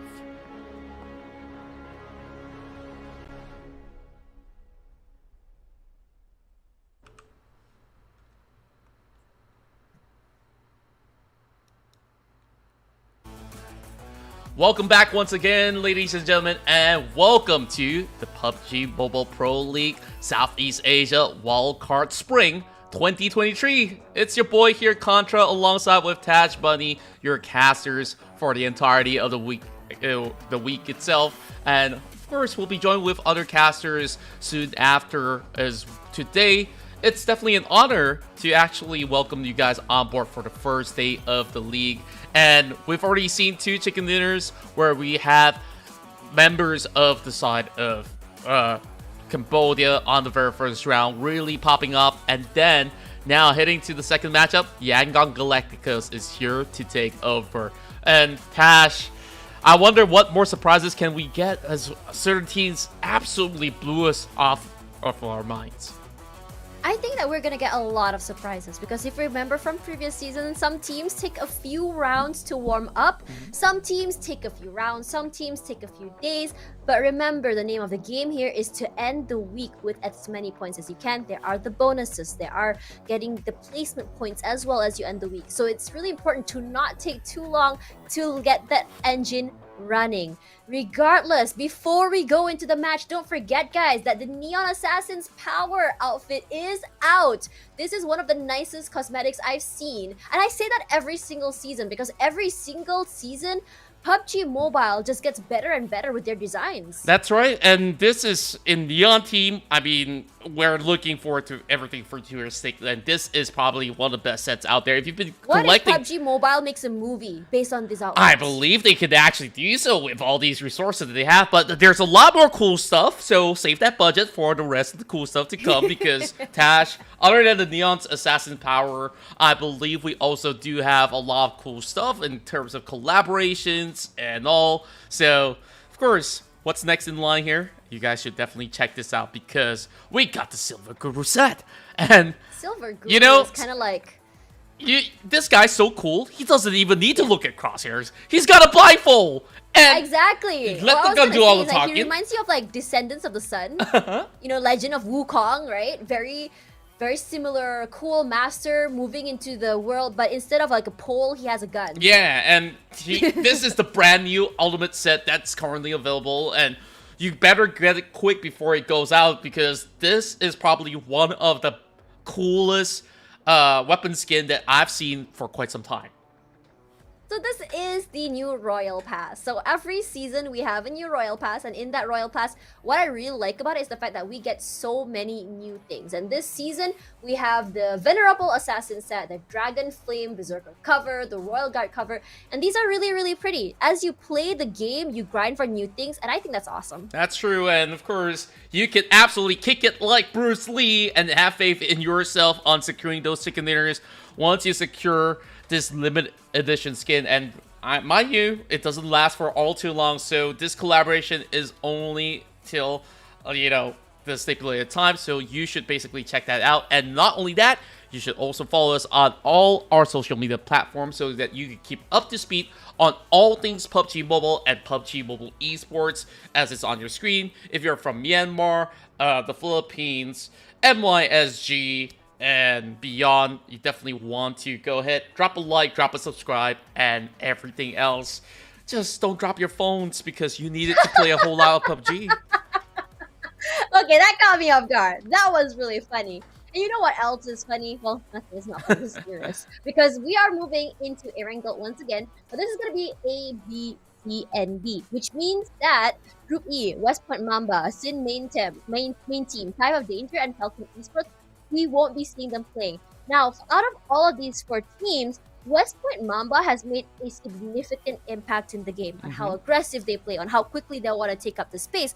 But Sin main team, I feel like they've been very unlucky. Yeah, and I felt like West Point Mamba, despite them having a little bit more of that setback inside Erangel, they showed signs of aggression, which is obviously a good sign. Sometimes you also have to keep on the lookout, especially when you're playing on an early phase. You kind of want to play it a little bit more on the controlled pacing, and therefore I think like they do have certain things to work on as well in order for them to succeed. And speaking of success, we've seen 2 teams getting a chicken dinner. Once again, it's prediction time, Tash Bunny, and this time around, of course, I'm going with something pretty much different. I've seen glimpse of PB playing with a lot of their signature strengths, as they do have certain players that have played in the previous PMPLs, and that's where I do hope that eventually they will be able to catch up. FV came really close in South Sanok. I'm keeping my eyes on them. Meanwhile, the X, you know, I'm just hoping for this team to at least secure a top 5 finish. Doesn't necessarily have to be a chicken dinner because the way that they've played have been a little bit passive, but I think like perhaps that was just not really a true showing after all, and I hope to see more out of the X because they rotated, they got pincered off by multiple teams, so work on that rotation, they might see some success. I mean, KE, we saw that they were on the top 3, and honestly, they exceeded my expectations, so I wouldn't be surprised if they were able to pull it off again. Now, for Burmese goals, the reason why I chose them was because we saw on map 1, we saw that aggression come through. We saw how they played, but it didn't seem to work out well yet. Now, as the rounds continue, they can fix their mistakes, and this is where I kind of hope that they're able to learn from the rounds they've played to go a little bit more aggressive. TX, another team that's been very unlucky. I'm hoping for the Engine to be one of those teams that kind of like go aggressive late, wake up a little bit later, and as we hit round 3, I think this is where they need to up, and go fast. Yeah, and as for teams that have already won the Chicken Dinner, I believe that they still have a lot of things to show, especially from Yangon Galacticos. I think like that was possibly the most convincing win, and now we're still in South Angle, and they will be playing yet again in this particular match because they already got their 1-game rest, and after that they said, no, we don't need no head start, we just gotta go up, rise and shine, 4 games back to back, and they are jet set for even more successes. So I'm just impressed that, you know, despite them having such a major overhaul in terms of roster, they are doing oh so well. They're doing way better than last season, honestly. It looks like they're a lot stronger as well as we head into this game. Now, as we go into the second round of this game, I'm sure a lot of teams had learned a lot from each other, each in terms of how the game style went, how each team plays, which teams are aggressive, which team can be punished. And as you know, Aja was playing earlier, we haven't seen them yet play on this map. And I think it's really cool to think about like what exactly they can bring here, because we saw Aja take the first map just now. They didn't play map number 2. Is going to be their first air angle map. Now my question is, when you are resting between your first win and you're going into the second map here, does that cut in terms of their momentum? Will it bother their mental, or did they learn a lot from watching that game? I think they actually do learn a whole lot because you get to see where all the other teams drop and they can start plotting their own if in the case that they do have their drop spots contested. And keep in mind, Group E is currently not playing, and therefore A, B, C, D, they really have to put their best as we dive right in to another round of Arangel.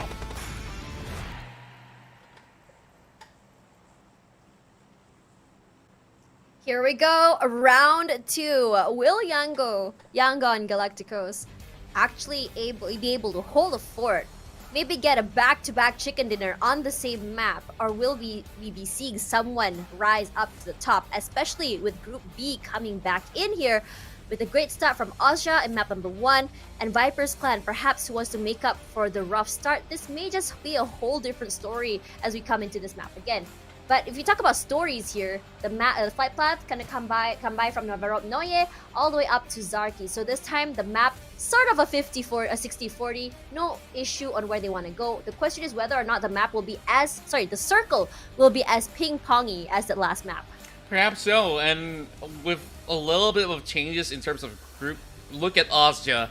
They are going for a hard contest with game laps to kick things off inside of the military camp of Sanaska, so expect there to be blood spatters very early on because they're not budging. They are going for that direct contest, I believe, into that horseshoe section, which I call it, for a little bit of good luck, some may say. But this time around, with the addition of group going into this particular round, we're also seeing a little bit more population going into South George and some over on North George. And I get what I'm asking for. That cross-section between the mainland and also the island. Oh man, last season was the water circle. Hopefully not again, but this time it's Aja. And Game Lab going aggressive early, dropping in the same area here as Newbie took a substantial amount of damage, but they do manage to take down one member. Asha actually make that too. Game Lab struggling right now as they do get a 1-for-1 trade, but Ranzar is now going to be the second one, and Astro is so very low, and Game Lab Alpha showing us that don't drop in this area, don't drop what we do, because we are going to diff you guys. Yeah, and just look at them go. Astro slowly being clipped out, and then now, without any form of resources, he just have to back away, because you don't expect any loot to be upstairs. He was hoping to get that little bit of vantage point to retrieve intelligence for the team, but unfortunately it didn't really pay out the way that they want to. Not only are we getting the fight inside military base, we also see a power struggle inside of Pachinki that will settle later on. But Austria, they lost too many members, and now they really have to just give way. And this is not really the best start possible for Austria, because they're hoping to give a little bit more of that tussle of control, because both sides are deciding to land on the same territory. And now Scotty, if he had better scopes in hand, perhaps he will be able to eventually bring down Astro X. And Kai's already at it. He doesn't care. You give him an iron scope, he'll do it. Yeah, what a rotation. That's a very, very long rotation he's willing to go to, because that point is very precious to him clearly, and he knows that Astro is very, very low. But Camper is there. Like his name, he is camping here. Shots are out. But speaking of shots, we're going to see another two teams take up this fight. 4v4s with Power going up against KE. Now, we do hear shots, but no one is damaged quite yet. I think it's more of just those pre-fires coming through, making sure the corners are cleared. But for KE, they're not moving on the aggressive. The team that's going aggressive is going to be Power, but it's KE that pops off someone first with the grenade. And they managed to catch Captain Few at it as well. Power will definitely need him to survive, but he's kind of struggling by his own. The rest of KE are already swarming in. The Power members are not anywhere within sight, so consider this to be the first point of KE overall, where Popov also leading the charge. He's also been there when Few was around during those early seasons of PUBG Mobile Esports Southeast Asia. And it's great to see these old faces still having such a great finesse into this match. Astro! Oh my god, he got him! After so long though, and now he's going so close up to speed against Asya, and Camper X trades back against Dragon. There's a reason why his name is Camper. He camped there for so long waiting for that pickoff. And that's honestly really smart. But the thing is, he's not going to be able to pick up his teammate. There was someone waiting over on the other side. Now, speaking of Power, range has already been knocked out as KE is going in for a pincer. Wacko wants to get picked up again by his teammate Matt on the other side. Might be able to get the pick up there, but Sean is gonna go the aggressive, get him, get a buy one free one situation here, as immediately that team, Power, is now out of the game. Man, they look absolutely powerless. I mean, we didn't even see retaliation coming in inside of Pachinki, and Cambodia Esports, they just look absolutely clean. And not really losing much members in return. I mean, just take a look. In fact, I believe there's barely any damage being done to the team. Starting off with the best amount of points possible to team wipe the entirety of Power is such a great start for the team hailing in from Cambodia yet again. And for the past couple of rounds, they've both been looking pretty sharp. Now, Game Labs are on the hunt. Camper X already brought down one, but can he take a 2 versus 1? Pro Camper! That's why his name is Camper, but this time the grenade does not land, and it gives G-Labs everything they need to know where he is. He does have pretty good gear. He does have really good guns as well, but in a situation where you are 1v2, you need that cross, you need that pickup. It's going to be Scotty, it's going to be those bullets, but Kai, with the nades, outplays him. He walked Scotty right was just a distraction. That's genius. What a read. I mean, just take a look at how well-timed that grenade was. He had to walk near towards that window to be clipped. And because of that pressure coming in across the hallway, he decides to move into the room instinctively. And it all was a happenstance that resulted in their demise. And there goes. Planned. Yeah. It's either Calculated.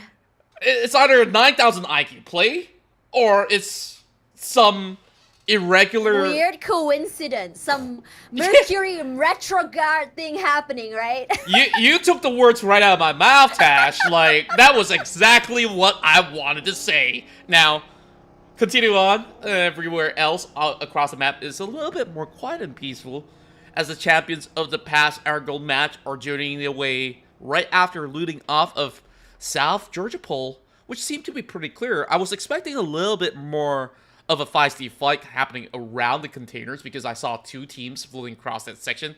And this is actually our first Car 98K shot coming from Flash Vision Esports, and I absolutely do love myself seeing snipers in these particular matchups where it has become a rarity. And in fact, Raul did secure one against Khmer Esports as they try to leave the areas of Pachinki, I suppose.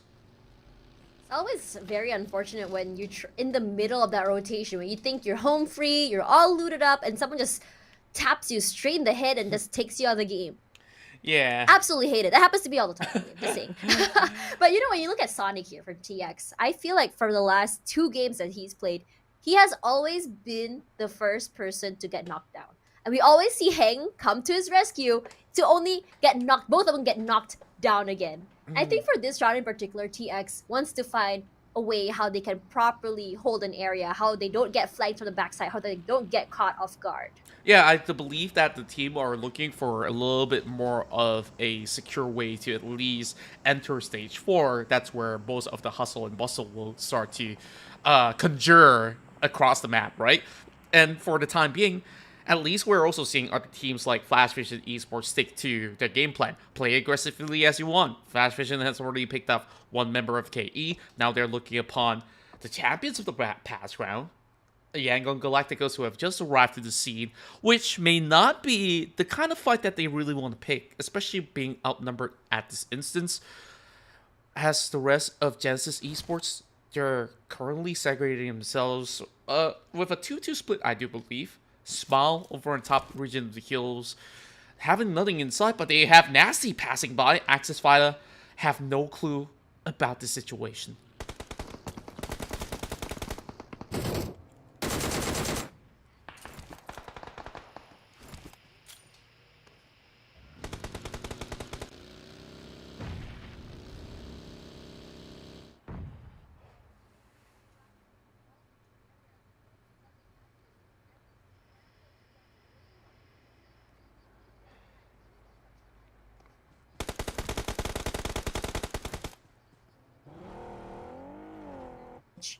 Regardless, for Baby, she's playing very, very dangerously at the bottom side of the terrain here. They haven't spotted her out. Has to be careful as Master will get it. But Amir with the sprays does not clip on anything. And Baby does eventually get run over by 922. Chichi as well. You know what? The whole members of Axis are becoming roadkill at this point. And this is not a great situation for them to be in. They just went up the wrong hill, I would say. The rest of GE retaliated, and just look at how speedy they swarmed back in. Initially, they were on different positions, and once they have that first contact, they just hit and basically run at them, even with the Sia, of course. So GE, they just understood what exactly was at stake, and they executed perfectly. Possibly the most aggressive we've seen out of all the teams that is hailing from Myanmar. Yangon Galacticos is a lot more strategic. They do have the firepower, but this time around, GE is just showing up with everything that they have, and this is absolutely a good sign. And mind you, they've been really consistent for the past couple rounds, already garnering 16 points at 4. They're closing up to Yangon Galacticos. As they take away these situations, this is not a great situation for Aja, because it's a great start for them for the day, putting themselves on top, 22 points. But with only +2 this particular game, I don't think for YG it's not going to be an issue for them to, at least if they play properly, it's not going to be a problem for them to take over in terms of points. But GE now with 4, their aggression, we're finally seeing that aggression come through. We saw earlier that they were playing aggressive, but they were punished for it over and over again. Yeah. But this time, they get away scot-free. They get 4 points in the pocket. Yeah, and also take a look at this, Tash. 4 teams or 3 teams currently situated inside Pochinki. The real estate Yeah. market is booming. I gotta say, everybody I had to. wants their hands on this prime property, whichever housing compound that they really choose for themselves, because this might just be the center stage of all these particular fights that might just happen later on. And what they are hoping to do right after that is to eventually situate themselves into where Yangon Galacticos was at in the past game, which is in between school as well as Pochinki, to be that golden central area. Mon Boy finds a pick upon one member out of Viper. Will be down, but not out for the time being. As we see long-range trades coming in. PBE tries to move upwards, but Demigod is the first to be clipped. Mon Boy brings the DBS, though. DJ, he has to be really careful. He's got an S12K. Both have the same ideas in mind. And DJ, oh my goodness, he just shuts him off in the nick of time.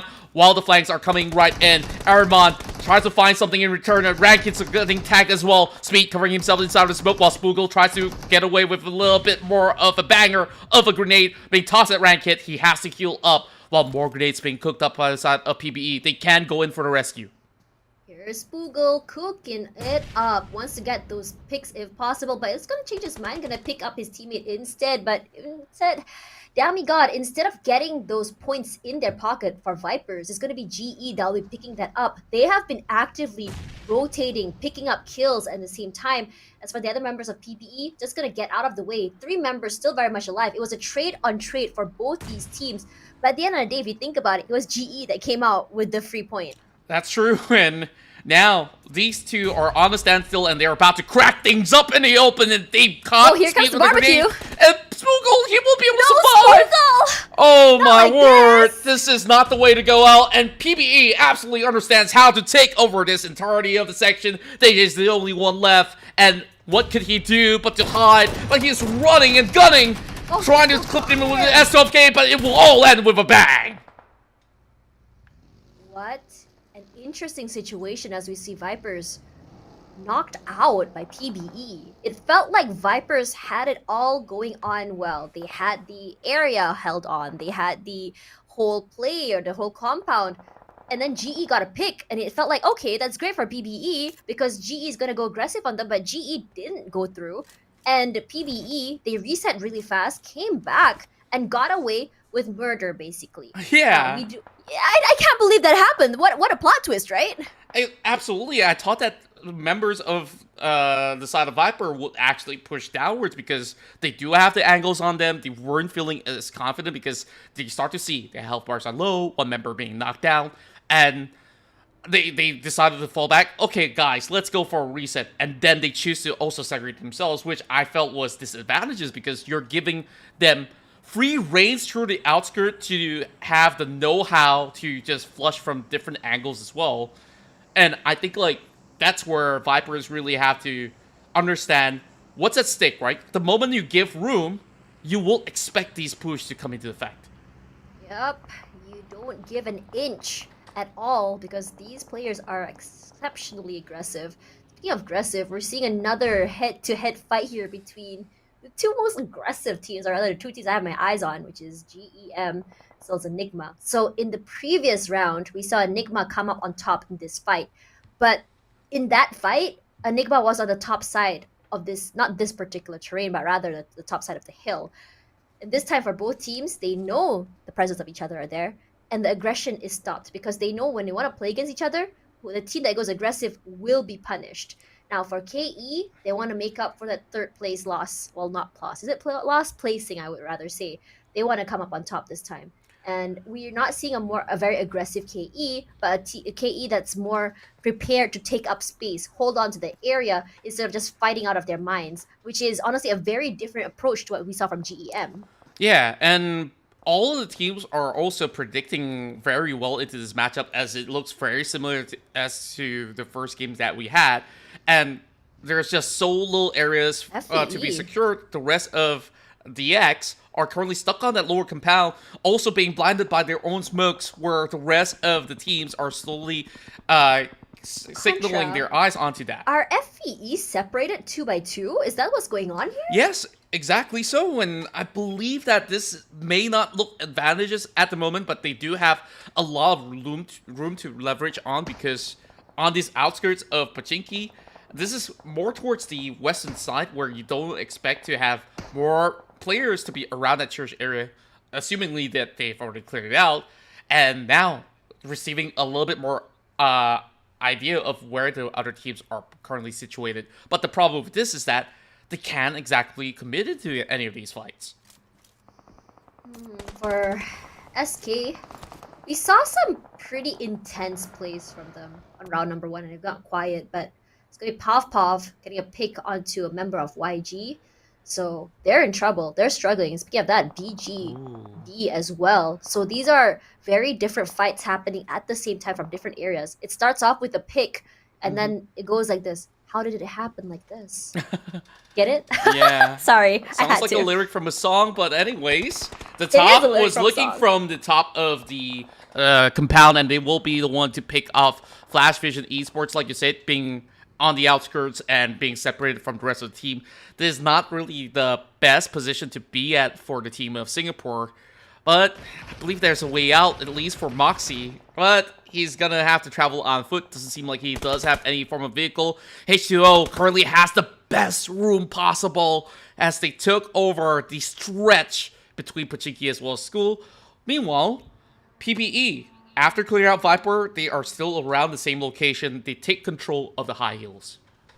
We haven't seen any movement from these two teams, as though they're in a Mexican standoff trying to fight for that area, but no team wants to do the initiation. Regardless, for KE, this time they're in trouble. One member taking a brunt of the damage, and one member already out of the game. This is a very, I would say, a very brave play by Boy Sean. Him playing over in the open fields, while it is a high ground, it is very dangerous, as we do know that some of these teams do have a history, GM, have a history of running players over. And perhaps it will be a different way to play, but they're nowhere close. But the grenades are out, shots are shot here, and we have no clue who's shooting who at this point.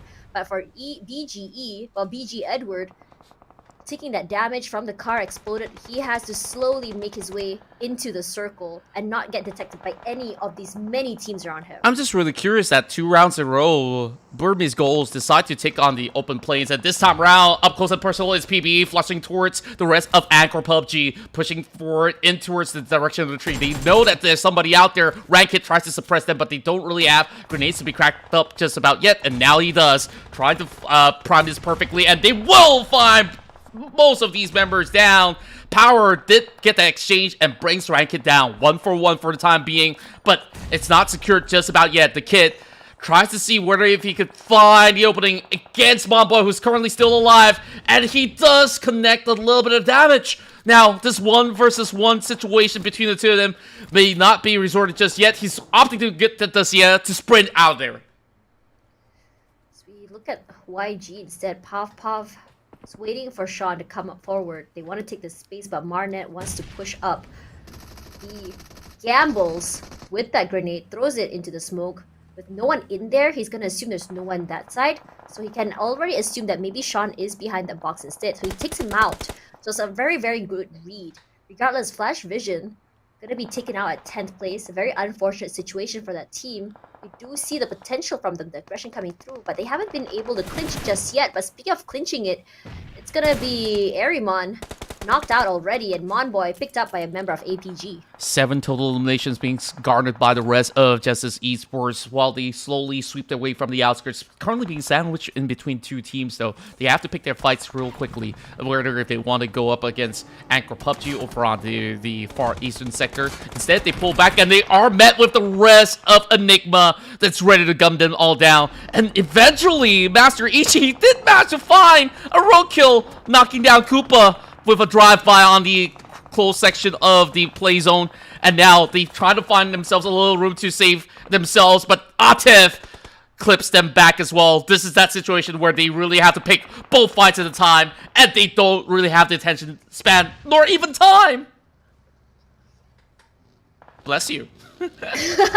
For the members of TX, all the way on the southern side here, they're just being chilling right now, but you know who's not being chilling is GEM, taking up a lot of damage and this aggression from so many different teams, fighting their way into the circle. They're meeting two teams face to face right now. It's going to be Enigma finally decided to pull onto the trigger, and Spooky finding Master Zai. And it looks like Smile might be the second one out of the game, but with TX close by, it might be a whole different story. But with two members of GE out, this team has been completely tamed, and Enigma showing them why exactly they are on top right now. And speaking of on top, TX still holding on the top side of area, wants to go on the aggressive toward Enigma. Enigma, they've had time to reset, but we haven't seen the aggression come through yet. They haven't seen the commitment come through yet, as they kind of prefer this wait and see situation to kind of figure out what is the best approach to take in this situation. Yeah, especially now that with 7 teams left, everyone needs to be really on their toes. H2O finally being challenged by the rest of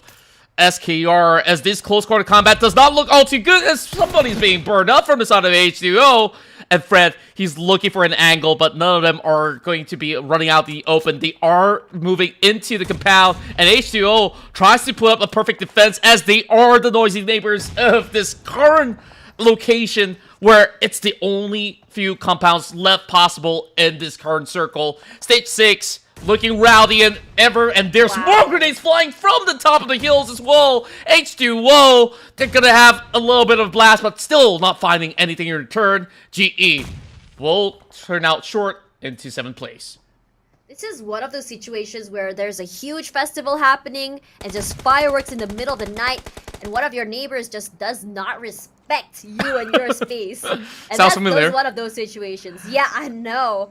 But for H2O, this is their prime time to really show up here. Whoa. They're just making it rain. Look at how many grenades they've thrown out here. Now, my concern is that they run out of throwables and they won't be able to use it to their advantage eventually. But I guess this is the all-out play they needed. As a team with 0 points and 0 kills, they want to take this situation, take advantage of it. They want to go aggressive. They want to pick up those kills. They are very, very healthy right now. But the fact is, they're not exactly running out to take up the space from SK.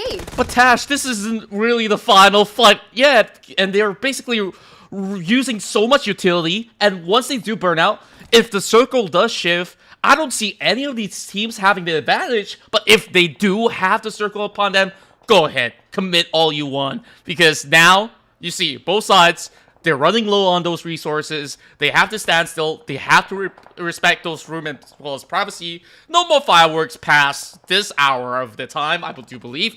As Anchor PUBG as well as Yango Galacticos, they have the same thing in mind. Wait for each of these other opponents to take each other out, and that's where they will strike after. Look at where Mal is. So Just chilling in this little corner. It is very cheeky. And if he gets a pick, you can already 100% think that it's going to be a very aggressive, but looks like the idea of them is going to go to the other side. Mal surrounded by 3 different players. Fred, so very low right now. Where is he going to go? I don't think he's going to survive this. Finally goes down, and this might be the worst case scenario for them, because look at that, they have to reset once again. Toki jumping down, finding the space, finding the right angles and corners to play in, doesn't want to be snapped, does not want to be cornered. But the other members of SKR is just having so many spaces just pass by each other.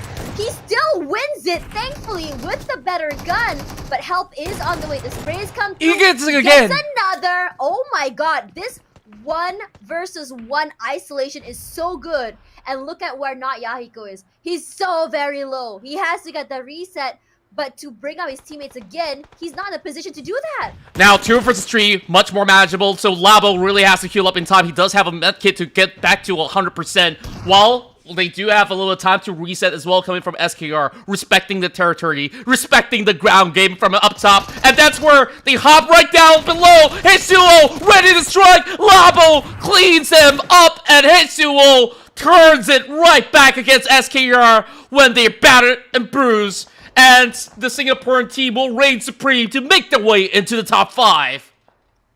Honestly, it's so shocking how we're down to the top 5. But all these fights are happening so far away from each other, which really shows how the rotations are happening, how the circle is moving. And look at how everyone is at the corner of circle. No one has full control of circle. Very different to what we saw in the last 2 matches. Now H2O, this is not necessarily the best situation they want to be in. They did lose 2 in that situation, but coming up on top gives them that priority, the mindset, or the momentum. All they have to do is wait it out, play for picks, or go aggressive and get those isolation plays. Now YG, while they did have a good track record in this match in particular, they did lose 2. This aggression is not giving them any favors as the circle is pushing up. Teammate knocked out, their vehicle gone. And the momentum is swinging in favor of H2O after clearing up SKR in that fashion. Now they're picking upon the champions and YG because they're all being pinned into one particular angle. It makes things so much easier for other teams so long as they spot them out. Now YG absolutely in trouble. We see them having 3 members at first, now depleted down to 2, and they don't really have much to run, and they're currently on the outskirts. Meanwhile, H2O, they spot these 2 teams, but they're basically drawing all these attention to themselves. Toki doing it all, but they do have Labo still left standing. Sando getting pinned once again, and it's going to be APG that will make this a 3-way battle. It's very unfortunate because Sando just picked up his teammate, and now it's a reverse situation.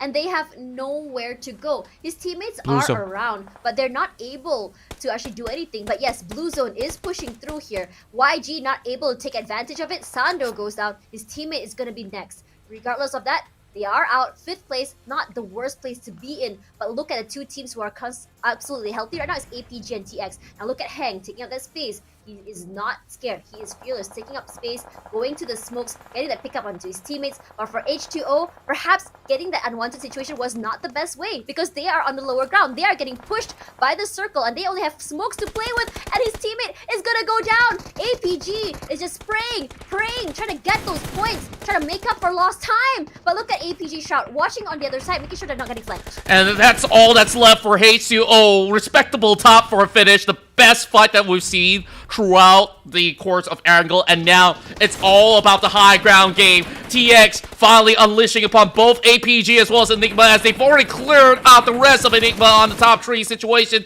and now it's down to Hang to push forward and burst this vehicle down. That UAZ will not last for long, and someone like going up close and personal, going for some quick restocks as well. The grenades are now primed into the back of the crate, but what's going to be hiding right there? That grenade is huge upon the rest of Anchor PUBG. This is the time to shine for the X, and X marks the spot. They will have to push forward, but they're taking their sweet time. This is actually allowing time for Anchor PUBG to go for that reset. I'm honestly surprised that TX is not playing this a little bit aggressive. They have the high ground advantage. If they were to push up, they can win this fight. But they don't want to take any chances, and I don't blame them. Especially after the luck we've seen from them for the last 2 rounds, this might just be the best situation at hand. They also have the care package nearby. Hang is currently looting that. It can give them a lot of advantage if used right. Regardless, as time is ticking, the circle is closing. This is where things get really scary. But APG, this time, they are going to be initiating. They are going to be pushing up. They're playing on the prone here, trying to find that nasty angle to come through. But it's going to be Aaron who spots them out first. Finds one, clips them, and suddenly is all chaos coming to an end. Sonic narrowly dodges that grenade, and Hang still hiding behind that care package.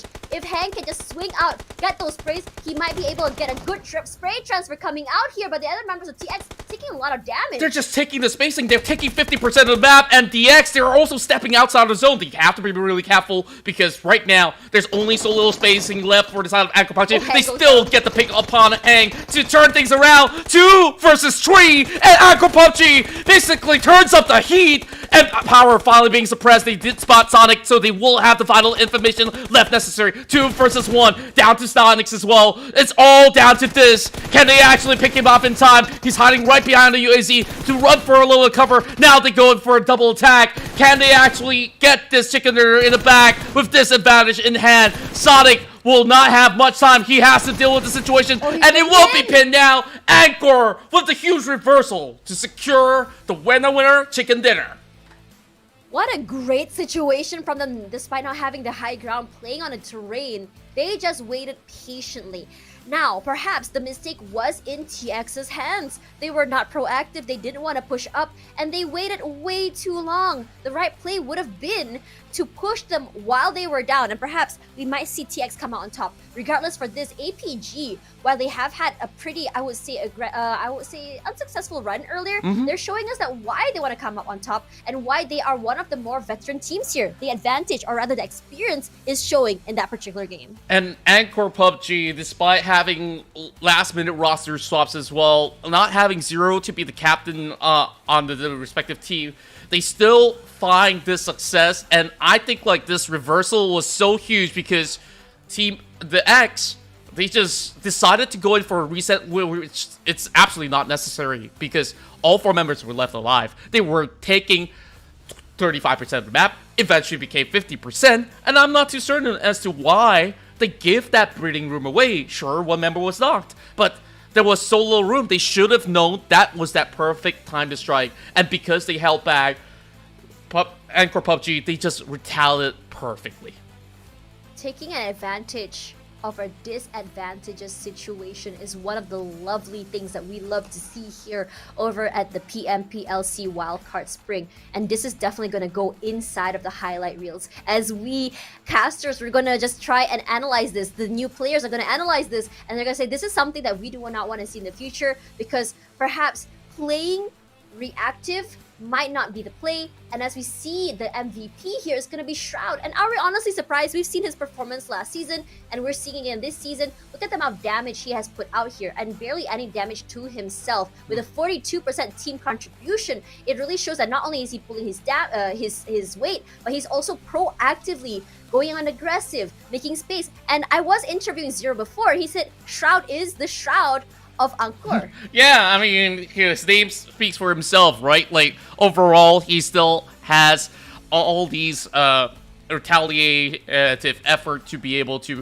turn the match around. Far travel distance. Yeah, look at that. They had the roughest of journey as well to move into the respective final zone, and I would say it wasn't easy for them because you saw that they were also challenging all the other teams across that cross-section of Pachinki as well as School.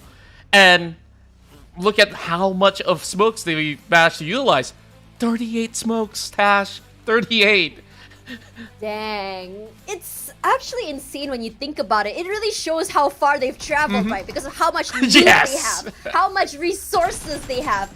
They were like, we go big, we go home. We're gonna loot everything, and we're gonna use it to our advantage. And I have to say, this was one of the more prepared situations they had. But I have to say, compared to map 2 and map 3 I would say is a lot more aggressive, but in the best way possible. It wasn't really a situation, those fights where it's kind of like, oh, we passed by each other, we're just gonna get kills. It's as though this was all calculated. This was all already understanding, these players understanding where exactly each player is gonna drop, where exactly we can expect to meet these teams as each team passes their pit stop, or rather their checkpoints. And in this situation for APG, proactive plays this time, really learning what exactly they did wrong in the last 2 maps, really shows what exactly they have learned and how exactly they're able to adapt on the fly, giving them 22 points. Looks like everybody who secured a chicken dinner today will walk away with 22 points. I want to see in this upcoming match that somebody will eventually break this barrier, but every single time that we move into the final zone, the respective team will need a few things. Enough manpower to work things out, and also enough firepower to at least turn a massive 12-pointer of eliminations, which is the prime number that we've had for the past 3 rounds. So, of course, other than that, we have the X that have secured their best round so far. Second place finish, as this Cambodian squad have also been able to reap all these rewards. But we see a trend running at the moment. Teams hailing from Myanmar, Yangon Galacticos, as well as GE have been able to thrive for the past couple of matches, and they walk away with respectively 9 points as well as 8. And then from 5th place to 9th place, we got Enigma, H2O, SKR, as well as Khmer Esports to secure evenly 7 points. You know what's really interesting here? The amount of teams that came out with 0 points. We didn't really see as many that didn't have points in the previous matches, which reiterates my point on how aggressive this match is, because we saw fights very early. We saw a lot of teams dropping out in each other's places. Now, I was really interesting as to why this happened, because the flight path wasn't necessarily skewed in one area. Anyone can go to where they want to go, but these active choices by these players to take the high risk, high reward plays, take those early fights, is really showing us what exactly they have in mind as to how they want to take these maps. Exactly, and now we get a quick update of our total rankings for all the respective team. Yangon Galacticos, despite only playing 2 matches, look at where they are. Number 1 on the chart, and this team does have a formula for success, just like their predecessors overall. And then you look at all the teams that are currently on the first page, majority consisting of teams of Cambodia. Team of Cambodia are really showing us how they are setting the bar here on day number 1. Regardless, it's going to be teams that are at the bottom that are struggling, because Vipers, if we remember, they had a good start on map number 3, but then it just went downwards after that. And I'm just honestly trying to figure out like what exactly went wrong here, because we talked about them, like the potential coming through, the expectations, and we haven't really figured out what exactly did not allow them to flourish further. Yeah, I think like there is just a lot of things that happened inside of that particular round angle where it was very difficult for them to really secure real estate. And the reason why is because they were forced to play on the high ground terrains where certain teams who have already been there from the get-go, they had that advantage, such as Team X, where they were also doing that very early on. Now, of course, we're getting ourselves ready for our 4th match, which we will finally switch over to the other map itself, which is going to be the vast terrains. But before we even get there, please follow us on all our social media platforms, on Facebook, YouTube, as well as TikTok. It's all on your screen. And, you know, you want your own local language content, you can find that as well. So go ahead. If you see it on your screen, just go ahead, type it on your phone, and voila! You can get all the updates you want about PUBG Mobile and PUBG Mobile Esports. So moving into Myanmar, as Contra mentioned before, we are going to be seeing the vast terrains. So this map is known for, the most important is looking for vehicles. It's a very big map, very vast areas to navigate, as the rotations will be further up, because there are some high terrains that you can't basically navigate. We've seen situations where teams decide to go for the high ground and the circle pushes downwards and suddenly they're in trouble. We've seen situations where the high ground gave them all the advantage in the world and all players had to do was, you know, cherry pick kills from the top side. So it is interesting to see how exactly the circle will be feeling today as we go into that map. And it also shows a new prowess or a new way of thinking from these players on how exactly they want to play this map in particular. Exactly, and then when it comes down to Myanmar, there's going to be a lot of long-range battles as well to find those early openings, and I'm looking at some of these teams to be pretty good at it. Of course, we start off with Astia, where they had such a stellar start, and then Game Labs. With that finesse early game, I have been impressed myself, where I'm also looking at PPE, who have always been seeking out for all those elimination points. So these are the 3 teams that I'm still looking out for. As for your side, I think like these are really solid names that you have. I mean, for YG, yeah, we've seen the potential. We've seen them already get a chicken dinner tonight. But I've always been a fan of the underdog story. Now, for Flash Vision and the Vipers, I think that we saw the potential. We saw the aggressiveness that can play. We saw the outplays that can potentially happen. But they weren't in the situation to come up on top. And I really want to see the story progress on how exactly these teams can learn from the early days, for the day 1, day 2, and where they can put themselves, especially as the week ends. I mean, there are some more weeks coming through for the wild card, but how much longer do you want to go before you finally show your true colors? Exactly, you gotta get that hit start. You really want to put all-out effort so that other teams would respect you from week 1 onwards, where, you know, morale eventually will go down. Once you wait for those sort of openings, leave nothing to luck. It's all about effort, especially when you're playing in a league by its own. I understand that maybe in the past, for the wildcard regions of Southeast Asia, they compete in a 2 to 3 day window, and perhaps this is relatively new to some of them, where they will really be tested in terms of their stamina. How much time do they have for practice? How much time do they really commit to the tournament? And whoever gasses out first will also eventually lose out a lot of points in the upcoming week. So they gotta also ration in like how much effort do you really do want to put, especially for teams that really relies on momentum. You really gotta start on strong.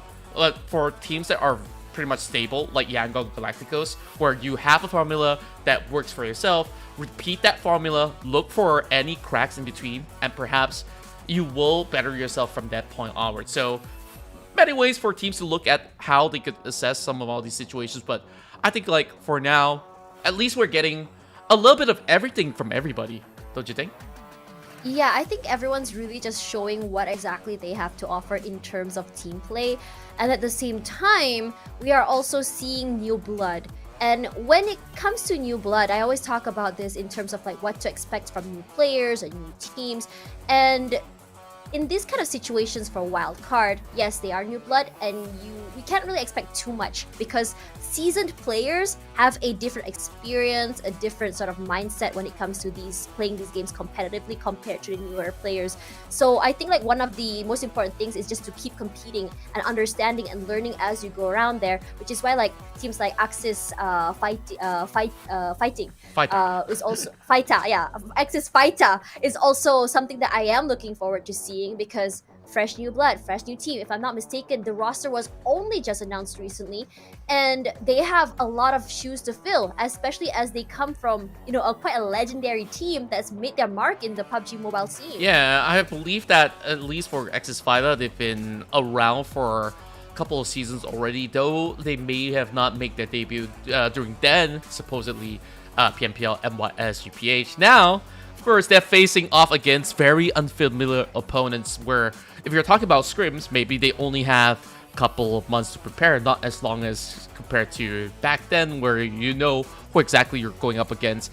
At the same time, like they need to really find things that works out for the team, and therefore, I hope that as for Myanmar, it allows them a little bit more room to thrive, to have a little bit more safety net in that early game, because we understand teams will take their sweet time to loot up and stuff. So of course, we'll get them enough time to get themselves ready for that. Speaking of getting ready, I always kind of like got curious because we have sister teams sometimes in this situation, or these teams in these games, right? It's always like, do they learn from the older brother or older sister team? Do they play together? Do they share their play styles and secrets? And we want to see whether or not this has been happening. Regardless, as we move into Miramar now, I've really been wishing for a prison circle, and everyone tells me it's never gonna happen. But I am never, ever gonna stop believing in that circle. Well, I don't know who you really want to visit on that corner of the map of prison, but like overall, I will take what I'm getting. I've always wished for that Northern Oasis setting, so perhaps either of us won't be that lucky this round, but only, the lords of PUBG will decide for us. And speaking of which, we are ready to get our parachutes off of this map. And this is Miramar.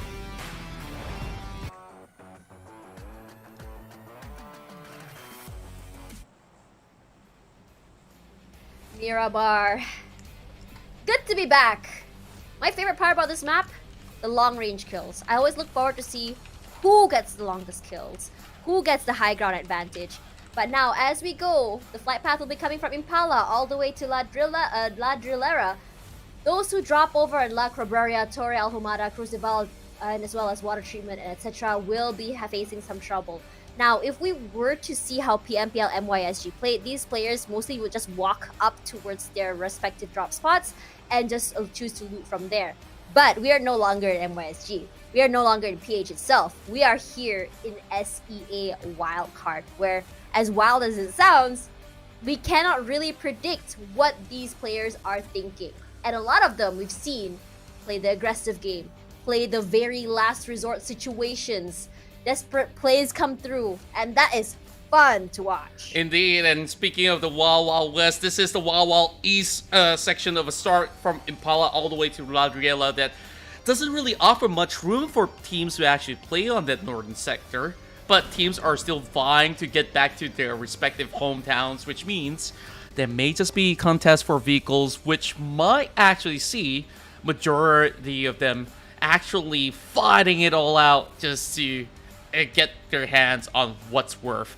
But first phase of the circle has already appeared over onto the sector of El Pozo as well as Montenevo, meaning to say, honestly, there's not much time and room for them to loot from, especially I'm looking at teams that started off early. Since Esports will be kicking things off from the corners of Junkyard, they gotta make their in time, and therefore, look at this sector. Like we said early on, expect a little bit of feisty fights to kick things off. It always happens in these early situations.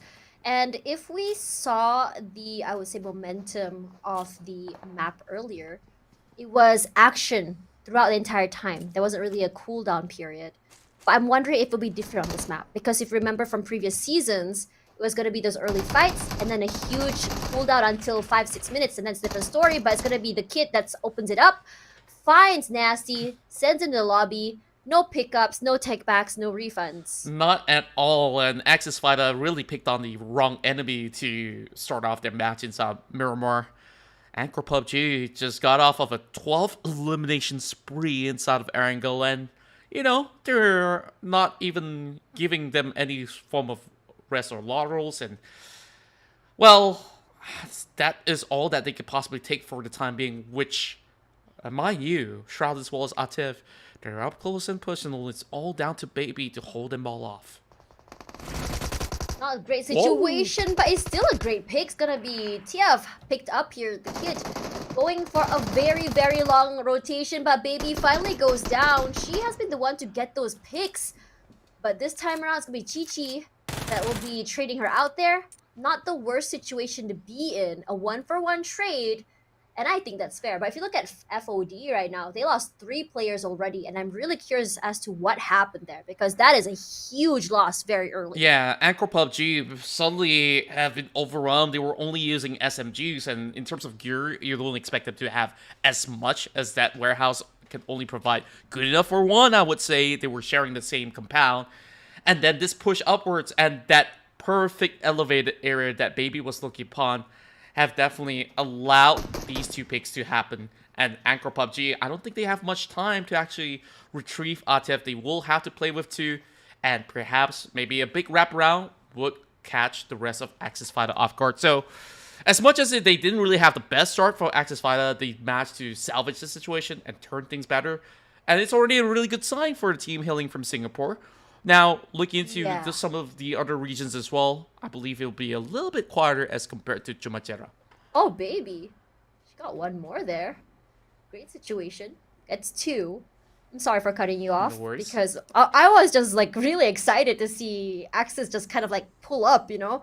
Especially after their track record earlier. And it's always fun to see these teams that's lower, playing out at the bottom side here, just really pull up, show off their fangs, and show us why exactly they deserve to be here. Because these teams have potential, but in some situations they weren't able to show off what they have, and when they do, it's very exciting to watch. That's true, and there's only more good things to come for Axis Fighter, as they've managed to at least gather a few points in this particular round. As for the past 3 rounds, including maybe a break round for Axis Fighter as well, of course, those starting rounds weren't exactly the best. They only had 1 point throughout those round averages. And now adding 2 is a good step. Double of what they had through those efforts so far. And teams, it's not about how they first start off sometimes. It's all about how they finish, like you said earlier. Now, we'll definitely want to see what else turns up for Axis Fighter. But at the meantime, Astia, we've seen them going guns blazing. But for now, as in the map like Myanmar, you really have to do your due diligence. Different energy. Yeah, very different energy, right? Like, you got to do your scouting, you got to look around, you got to look for those loots, and you talk about loot. Scanning's only got, like, maybe just the basics down for the time being. You'd still need a lot of smokes, a lot of frag grenades, stun sometimes, depending on the player, if they're comfortable, and if your team actually trusts you with it, with the stuns. Yeah. Stuns can be very, very good. I really want to see more, say, proactive plays. I was just talking about long-range plays. Here's one of them. Our Game Lab Alpha is the one suffering. He's almost like I would call him a mountain goat, you know? They're just holding over at the edge of the high ground terrain. That's exactly where he is. That's exactly where Kai is, a goat. But in this situation, the goat can't run away and it's knocked There's out. this Unfortunate. ancient quote that says, as clever as the squirrel is, the higher you climb, you will It's eventually not fall. a goat. Come on. You can go with the goat as well, but you know, You don't remember the OG meme? We crave the mineral. we crave the mineral. Oh, maybe my age is showing there. Whoopsie. Yeah, like I'm not too sure about minerals, but they do need a little bit of mineral water in their packs as well. I mean, look at the dry dust and the sandy dunes. Like, and speaking of resources, right? It doesn't come in plenty, but it must. At least he starts off with a level 3 vest, which is going to help him Good. so well. And mind you, they're starting off from the far corners of these map and finally cutting through into Picado, into the central sector. GE, I want to see how well do they fare in terms of long-range fights as well, because we see most of the time when they do pick up fights, it's mostly coming out of mid to short range as well, where they have full complete mastery of, which, without a shadow of a doubt, West have been the marksman of the team, as we see 300 over damage on an average per round, which is kind of absurd if you ask me. But that's almost to a certain that he secures at least a 2-pointer every single match. The aggression will come around. It does show in the stats. And Davan is the one to be eating that nade. Does get a trade back, but G-Lab just gonna be tactically retreating from now. We've seen this before. A team inside the compound that's not proactive. A team outside. Now remember, if you are outside, you don't have a compound, and you're holding this area too long, you are way more vulnerable outside than inside, because you are prone to being hit by other teams. You are I prone agree. to those long range shots. You are prone to being run over by a vehicle, because that is a very open area. Yeah, and on the flip side, I do understand why they play defensively as well. Maybe they're not too confident, and once you get picked, you expect this opposing team to swarm in from all angles as well.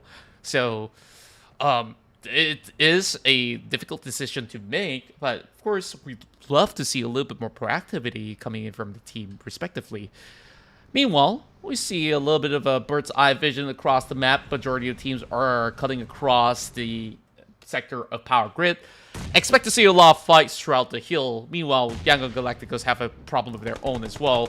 As we speak of it, the trades are coming in. KE trying to find ways to take advantage of Dragon, who is currently left all alone, and nothing much that Scotty can do but to actually make a move out of this situation. I'm honestly shocked that G-Lab wasn't able to protect their area. And on top of that, KE, their aggression will be rewarded. They get 2 picks out of that. And now they have to go away. They have to give up the compound. And they get, and KE gets the kills as well. But if you look at Osha as well, they got a pick onto APG's players. And for APG, the team that got a chicken dinner just now, coming into this map with a win that big, the momentum, they hope to bring it forward, must be pretty frustrating. But Newbie gets exploded, just like his name, 666, the number of death, and Game Lab is out of the round. Oh boy. 4 points though in the pocket, not the worst way to go. Yeah, and G-Lab, you know, like, the way that they handled the situation, I guess like they weren't expecting a push in time, and they don't really know where exactly to run off to. Scotty did try his level best, and Anchor PUBG, you know, for them to lose out so many members early on in a particular fashion, that they were the ones being proactive, but instead being punished in return, it doesn't really look to be the best, especially early games commitments. You have to be very careful. Baby. And yep, Axis Fighter, they will lose 1-2. I'm really sad because she has been getting those unexpected picks. It's always fun to watch her point of view. Regardless, her out of the game means that it's another member of Axis going down. Doesn't this give you deja vu for the main roster of Axis, the brother team rather, where they would always lose one by one, bit by bit, boy. but the shotgun to the face gives Deja the extreme satisfaction that he wants. But at the same time, YG is in trouble as 2 more members that's knocked down. They're just leaving no stones unturned. I mean, that's a place that almost nobody will check, but they've kept their eyes really close and have marked them all along. Axis Spada absolutely being depleted, leaving only one standing in the way. And West Point, Mamba, they have some long-range shots to show off as Anchor PUBG. They don't really have much in return. One final player just hiding right underneath the noses of West Point Mamba. Federalis will be giving a little bit more supplement towards who I do believe is Amas, who's currently in charge of taking him out. While the rest of KE, they just take over that section where they clear off some of all these players much early on. And West Point Mamba, they could actually do exactly the same to KE, what they did to players of Game Lab. It would be really funny if that actually happened. It's like instant karma, right? But for Amas, I'm not sure where he got. Oh, he got caught out by H2O there. It's honestly really interesting to see all these long-range picks coming through, and YG, another member, knocked down. Honestly, this has not been their round. Look at that. They're in trouble now as FOD pushes up. His teammate is outside, but Nang Zut pushes forward, gets one pick onto him. He's so very low. Not picked yet. His teammate will be reviving him, but Nang Zut, he's on his own. Last person left alive. The reset is there. They hear his footsteps. Sprays out. Doesn't see him. Takes a little bit of damage here, but it's going to be FOD that comes up on top. Yeah, great trades, nevertheless. Now Fuse left out all alone, but we've seen some of these situations before, and it's going up against his ex-member QB as well. And just look at Fuse fighting there for his life. He will bring one down and have pinned out another. He's looking for the other angle, and QB immediately going for the save as well. He's basically second-guessing, and he's basically infiltrating, pulling ring around the Rosie, and he's getting tagged. QB 1 versus 1, and his ex-team won't get him back in return. Enigma. 2 players down, and QB, there's a lot of pressure on his shoulders. Getting shot at from Marnet as well as Power on the other members of Power. The reset comes through. I don't know if he's gonna make it out alive, but if he does, it'll be a big game changer. But that pincer from both sides, a double swing, perfectly played by Power, as though they said 1, 2, 3, let's swing out together.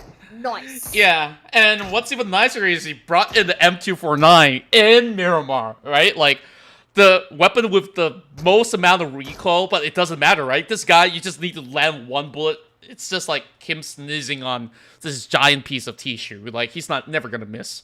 Like, I don't even know, like, how much could they actually handle? Power finally stepping up to the plate, especially with Few popping off in that instance. And remember that, it was a 1 versus 3 at first. He almost brought all 3 down by himself until these backups come into the picture. This is when you really learn the power of teamwork, the power of swinging together, moving together matters, and not getting isolated. Because sometimes even one player can do so much damage to your team. And we know strength in numbers has always been one of the most important things to worry about when it comes to this game. Now, it's going to be between Monte Nuevo as well as Power Grid here. As you can see, KE, WPM holding on to that nice terrain. It's almost like they're sharing this terrain. They have an unspoken gentleman's agreement until time runs out. But meanwhile, we're looking at the other members of Oja. I think that they want to play this high ground area. It might be a good thing for them as they go into the circle. But look at how much shots are out there. SK, they want to get this fight, but we saw those sprays just now. None of them actually hit any of the members. Yeah, and despite that, like, Austria just have some vision advantage as well. They spot out Marcos and they are chasing for it. Astro X, despite smoking a vehicle, he's going to push forward. 3-man versus 1, and he is just stepping on the pedal to the metal to try to salvage this situation, but he's about to be burned out, and no members of SKR are even retaliating, and thankfully he gets into a safe zone, but Astro X will still find the angles in return. Power also looking I was about to say, he got away scot-free. And then that happened. But Ozja said, no, they're not done. Just wait. And they get that really long-range kill onto them. SK wasn't even able to do anything. They weren't able to revive. They weren't able to even get a trade out of that because that was a very interesting angle they played. It was high ground, but a narrow one that passes by that, I would say, that terrain plus the buildings as well. So you can't really trade out from the area unless you have that high ground advantage on the other side. But speaking of advantages, it's gonna be Vipers on the aggressive. H2O in trouble as Deja. That is a very insanely scary spray. Yeah, and that's also from a long range. They find them right on the outskirts of the compound, and look at how sharp they are. This is about close to 200 meters onwards where they're currently picking them off from, but there should be enough room for the rest of H2O to go in for a quick reset. Speed, not wasting much resources, opt to go in for bandages, and they do notice there is another team by the other sector as well. So what the rest of Vipers are currently doing is to gate members of H2O from getting inbound into a deeper territory of the circle. Asia will have to also keep them in check as well, should they want to do the same to Vipers. And for KE, how long have they held on to this area after they took over that real estate? They didn't have to move because the circle has always been in their possession. And I think like out of all the high ground area in that particular terrain, they have won the gold mine because it's an area that's close, is surrounded by a lot of buildings. So speaking of buildings here, it's going to be H2O on the aggression fighting the last two members of power. Wako and Range put some damage onto Miles, but it's going to be a trade from Labos at least. So this is the most aggressive I've ever seen them. Wako, he picks off 2. He drops 2 actually. With Fred outside all alone, resets come 2 on Miles, and Toki goes down. Wako is making damage happen to H2O before finally going down, and this man showing that he is not going down without a massive fight. And they all just have this individual prowess with them, even though they were absolutely outnumbered. Power have absolutely impressed me, because he almost eliminated 3 members of H2O by himself, and it really boils down to that one final moment. But H2O will have their own redemption in return now that the dust have settled in. Not so much for Camper X, dealing with Skynin, another veteran member of the Cambodian region. And this long-range battles, they're not settling anytime soon, but it's problematic for us that they don't have vehicles to run right in. Yes, they do have this buggy, but the moment that they sprint off, they're going to be clipped. And speaking of which, Astro is on the ground already. Astro's been really unlucky. If you notice, he's always been the first one knocked down, but it's okay because Skynin is here to make everything better. We have seen the expectation fall onto his shoulders in round 1. Maybe he can redo it again. And for H2O, I am shook that they lost absolutely no one in that massacre. They got the resets, but Mal Alls is very low. Now, APG, the kid, they think they are suspecting where he is. But speaking of that, Rain with the sprays. Skynin gets knocked down and clipped. And the sprays still come through from Rain. You mentioned this was a very, very long-range shot coming through. And I think the Vipers, they want to play this way, and it's been working on their favor. And we thought that Vipers, you know, being a snake, it means you're going to go up close and personal. No, they can basically give you a taste of their poison from afar. Holy Launcher, though, subbing right in, and Sin will be able to find those picks going on for the team. GE, however, has quite the outreach from the outskirts to find some picks going on in favor of them. Sin now being pincered by West Point Mamba as well. This is not going to be the best position for them to fight things out, while MS taking the high elevated hills might actually spot some players out there, but H2O are keeping themselves inbound inside the compound, whereas KE, they are just holding on to this site for the longest of time. That's a 3-way fight between WTM and H2O and Vipers. But H2O this time, despite the reset, you saw 2 people go down. And there's also going to be a fight with Deja as well. We saw that H2O wants to get that refrag onto Vipers. So this 3-way fight is a very interesting one because I have no clue where WPM is because we saw them get actually 2 picks just now. I think one of them may have already been lobbied. That's true, and there's just going to be more names to be lobbied through the screens. Camper being one of them as well. SKR, despite them being in a precarious situation, they did manage to find 1 member out of there. So now heading into a top 12 situation, we're seeing almost every single team to be very heavily involved in battles, except for Sydney Esports currently.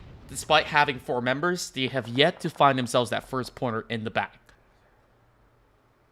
Man, for Axis, I think this may just be one of the longest surviving moments they have survived in the game so far. They did lose 1, but they still have a decent amount of players. Actually, no, it might just be Chichi, actually.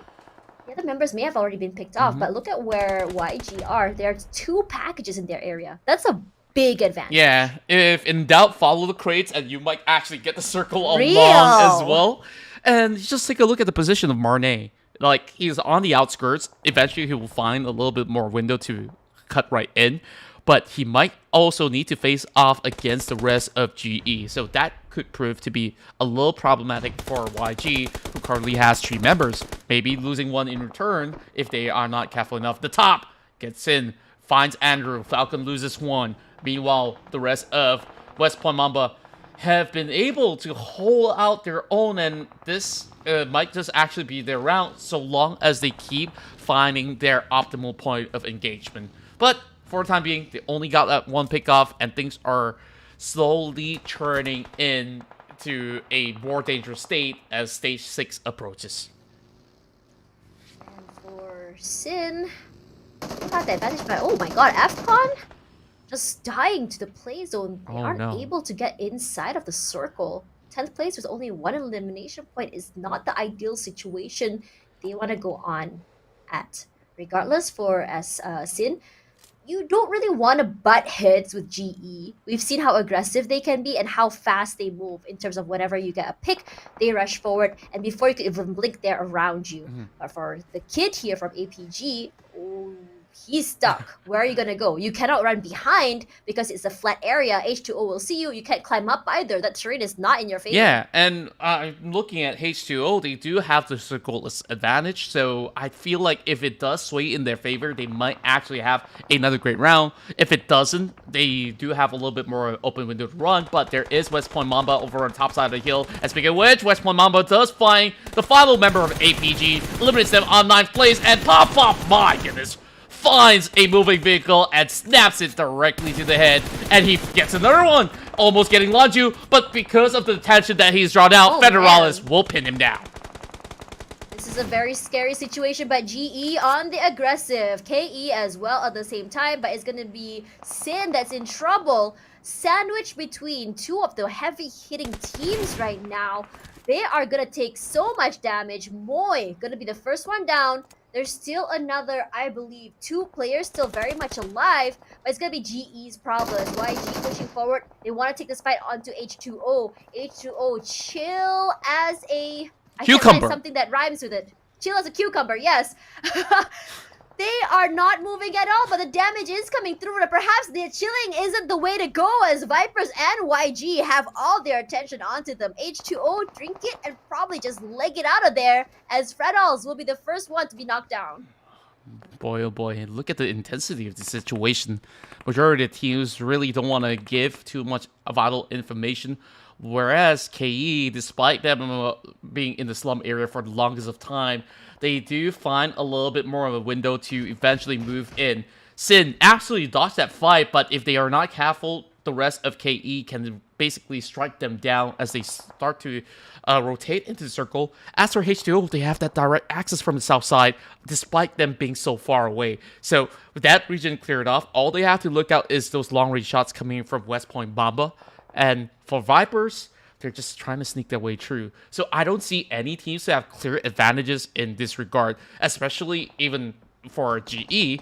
They do have the numbers, and Marty's just slowly getting shredded. Master Zai, he's just gonna be sneaking upon him and will draw blood, but he's down, but not out. So there should be a little bit more helping hand coming from the rest of YG.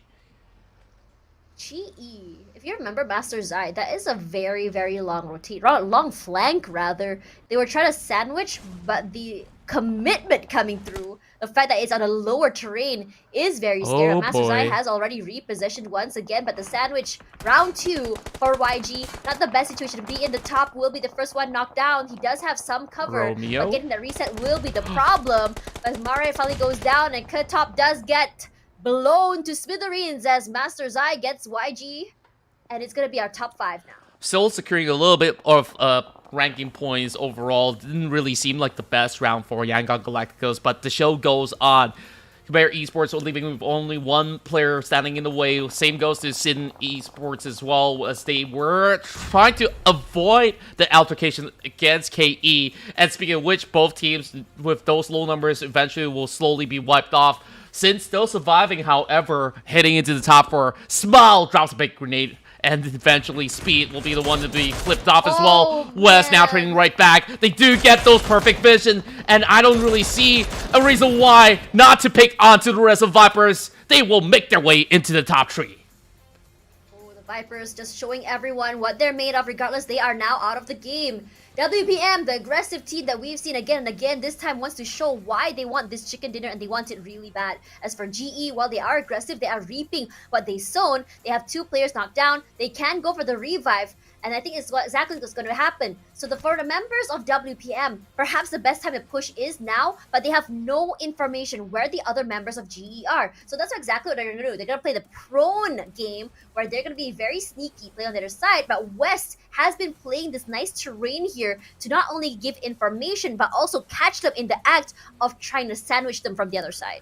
True enough. Now advantages over on the team hailing in from Myanmar as well as the Philippines. Speaking of which, we have 2 teams from the Philippines, and this seemingly to be the best round for their respective region. And West Point Mamba have just shown dominance throughout the course of the battle with those long-range shots. Now, they do control majority of the sector of the map. Take a look at the minimap. Sure, it is showing you mostly these outskirts of the zone, but they have control of at least 50% of the sector. And now the only difference maker here could be Sin, where they could basically thrive while both teams commit into the battle. But the positioning from both sides with the most members have been looking to be pretty much sublime, where West Point Mamba hasn't really shown too much to the rest of GE. Whereas Genesis Esports, they are going on this 2-2 split, so they can basically focus fire onto anybody out there. And now finally getting info onto Chi.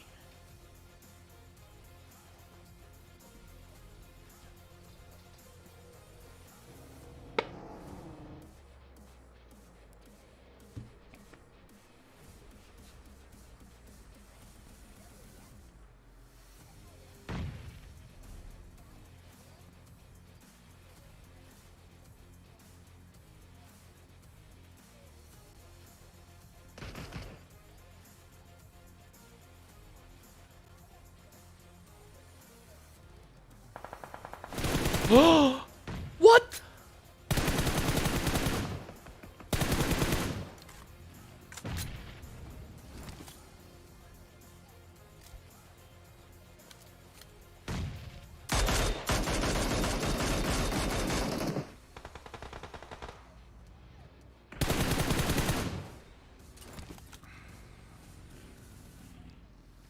Yeah, just looking at him go, most of the members of West Point Mamba have managed to find those picks, even through the smokes, but now they are depleted. The rest of GE overwhelms them through this cove in the middle of the sector, and I don't think he's got a way out. He got to pick his fights carefully, and now he's also pissed about by the corner, and it will be Genesis Esports' first ever win in day 1 of the Wildcard Southeast Asia PMPL. I am shocked that GE managed to pull that, because Genesis Esports was in trouble. We saw them getting pincered by WPM by so many different areas. They were knocked down, 2 knocked down. But what they did was they just didn't panic, kept a cool mind. One person gets the reset, don't panic to get both at the same time, sending 2 players forward. And it's also really important to talk about how they're able to handle the push coming in from WPM. They had already anticipated that play, because WPM has done it again and again. Get 1 knock, push forward. So what they did was did not move. It's stonewall play, holding those angles, perfectly played. The best counter for a team like WPM. Yeah, and I really want to give it up to Ichi, because he has also done a lot of repositioning. Look at the damage he does. Don't mind that 1 elimination point. Sure, it may not be the most amount, but he is a tank after all. Look at that. 254 points of damage being taken throughout the run, and he's still left standing. It's also thanks to his teammate that he is left surviving throughout the course of the map. And you just look at Genesis Esports, they're like undying cockroaches, right? Like, you knock one down, they pull back, and then they start to reposition. And because of the territory that they have created for themselves to have a big wraparound, West Point Mamba eventually ran out of space to work around with, despite them having the first-hand advantage initially. And then they start to lose out members after members, and it only takes a few more bullets to land the final hit to get this chicken dinner in return. And we got so many of all these stats on the screen. And just take a look. This time around, West Point Mamba as well as Vipers, like, they have, like, for some of the furthest distance travel. Of course, none in comparison with Sin, where they did rotate most of the way. But what's the trend here between all these teams? Long-range battles. Their prowess from long range have brought them so far into the top 4. I think it's also really important to talk about how these teams were also very aggressive. And it's a very interesting situation. We saw one player play so far back or so far away. It's like a 3-1 formation coming through from them, where one person just focuses on those long-range picks, those kill steals, and the others either will push forward with the rest of the members, or they will just kind of wait it out. And we saw so many different kill steals happening on this particular map, where it's very, very cheeky, it's very frustrating. And we also have seen power. I mean, we saw how nasty it can be when you don't play together with teammates and get isolated. That's right, and that is basically the biggest clutch lesson coming out of not only Few, but also all the other members of Power as well. Even when they were outmanned, they are never outgunned. Now, going into the final situation, this is the spread that I was talking about. After some quick resets, they repositioned so quickly, so it really draws the attention away from the members of West Point Mamba to deal with that situation. And this time around, the victors of the match, Genesis Esports, walks away with 18 total points, whereas West Point Mamba have their best record so far, second place with 13 points. And not forgetting, Vipers surge upwards with also 7 eliminations and 11 points. This has been one of the most exciting maps we've seen so far, especially as we saw multi-team fights. It wasn't really like a one-on-one kind of situation. It was maybe a 3-on-3 or 4-on-4. We saw those, I would say, third parties happening as well. And we saw even sandwiching happening. So this makes it very, very exciting as we see how hungry these teams can be. Now, surging up to the top spot is going to be GE. They've been very, very consistent throughout all of these maps, I have to say. And despite some maps they don't make it up to maybe the top 5, they still go out to the lobby with at least maybe a handful of kills in their pocket on top of that placement point. So 42 points, putting them way ahead of YG, Asia, and APG, who each have 1 chicken dinner each. That's right, and they've already played 4 matches, so Yangon Galacticos as well as Asia have played 3, so there is still ample time for them to play catch-up as well. Eventually, that team will have to rest. Meanwhile, let's look at the other side of the bracket as well, where Flash Vision is slowly being pushed downwards. They still have, another game to be played out because this is only their third matchup. And then you look at all the rest of the team. I think, like, the teams that have impressed the most from the past 2 rounds has to be Vipers as well as H2O, where most of the points have been collected in these 2 rounds itself. Whereas, of course, Axis, there is improvements, maybe not about enough, and Burmese Goals not looking like they have a good time throughout the course of the run. I think like for these teams here at the very bottom of the bracket, they still have a lot to, I think, adjustments to make as they still try to get to know all of these teams. After all, it's still day number 1, and as a team that's just come into the big leagues, it does take some time for them to mentally prepare themselves to understand these patterns that each team has. And it always really, really benefits teams who understands patterns early. Regardless, we're gonna go for a quick break, and when we come back, it's gonna be the final map of the night. Miramar once again, Tashbani and Contra. We'll see you guys in a little while.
Wake up.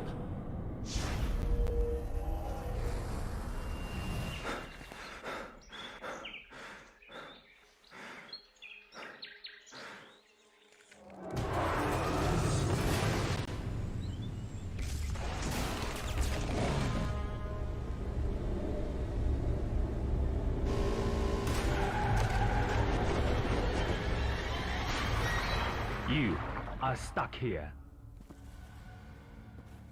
You must accept the fact that there's no help but self-help.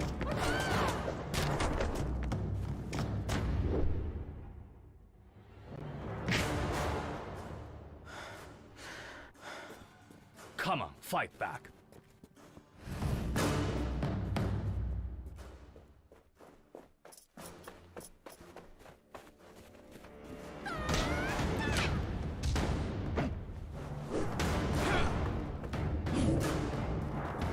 Remember, success is a journey, not a destination.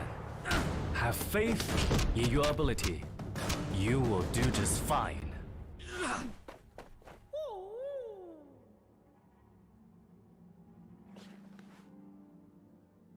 Now, take them all!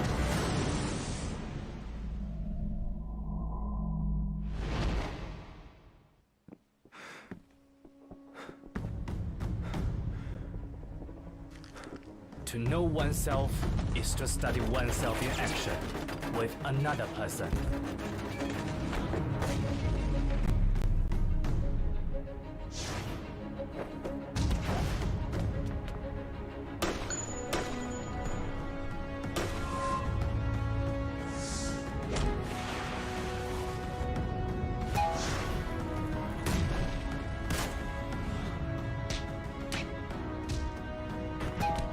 Always be yourself.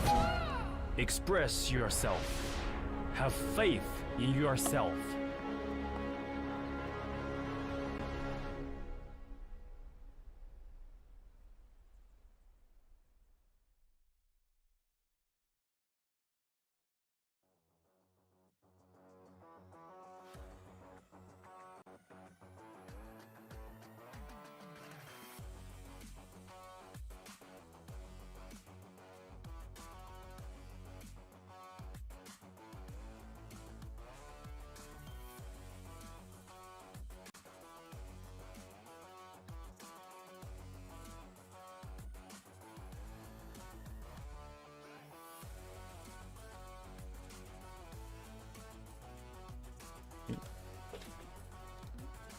Is it time?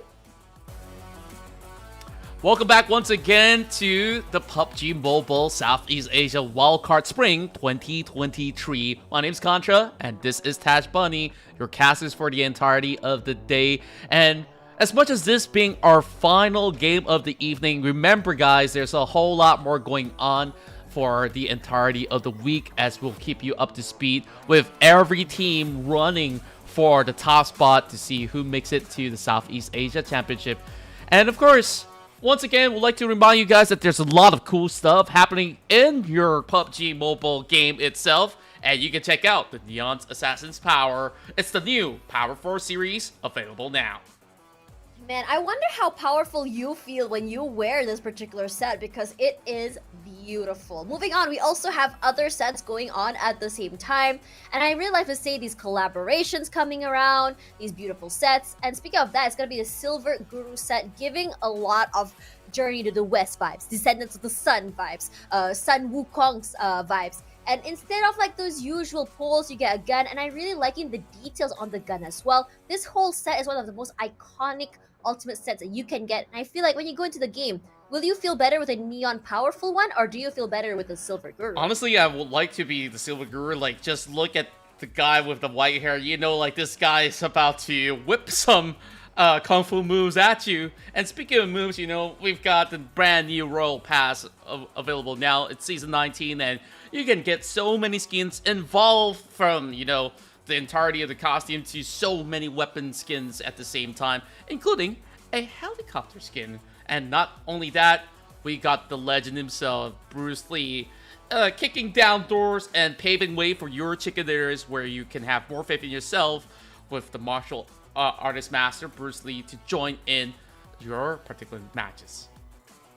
I am really hoping that one day, instead of a melee weapon that you smack people, right? You get to kick people. That would be bomb. That will be insanely bomb. But speaking of what else is bomb, the social media pages of PUBG Mobile. Whether you're in Malaysia, Cambodia, Myanmar, Philippines, or Singapore, there is a page for you. So these pages are where you can get not only the latest updates, the latest VODs, the live streams, as well as funny memes of your favorite players. This is where you should be looking out for TikTok, Facebook, YouTube, as well as TikTok again. Yeah, there's so many things that you could basically see, like funny clips out of all these players, or even The you can highlights even are submit them to all these social media pages, and hopefully they will be able to feature you guys as well. Now, before we even get ourselves into our final game, let's also take a look at the best performances out of the Miramar run that we have, because we're about to get ourselves into a Miramar matchup.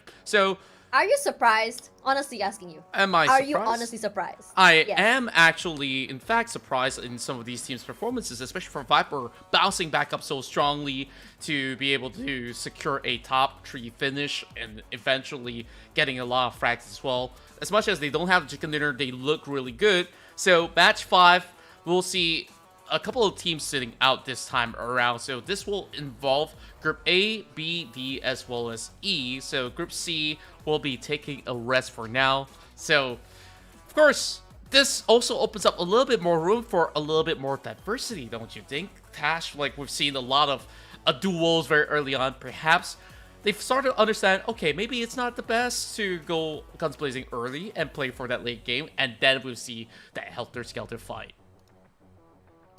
I think that with Group C going off, like what we've seen in terms of power rankings, right? Genesis has been scary, H2O has been scary, Enigma has been scary, APG as well has been scary. So I would say this is the power group. With them out of the way, I think like a lot of teams can breathe a sigh of relief, because you're not gonna have these very aggressive plays, but they still have to look out for West Point Mamba. We have seen flashes of Flash Vision. And WPM being my pick here, honestly, are you surprised? We've seen their performance. They've performed very well on this map. The aggression coming through, and power as well, actually. That 1v3, insane. Yeah, and of course, with that being said, like, with all these teams out there, I just would want to see better performance from teams that didn't manage to get the best chances on that particular game to give it another go. And speaking of which, we're already getting ourselves ready for our flight. And without further ado, let's head in for our final battle in Miramar.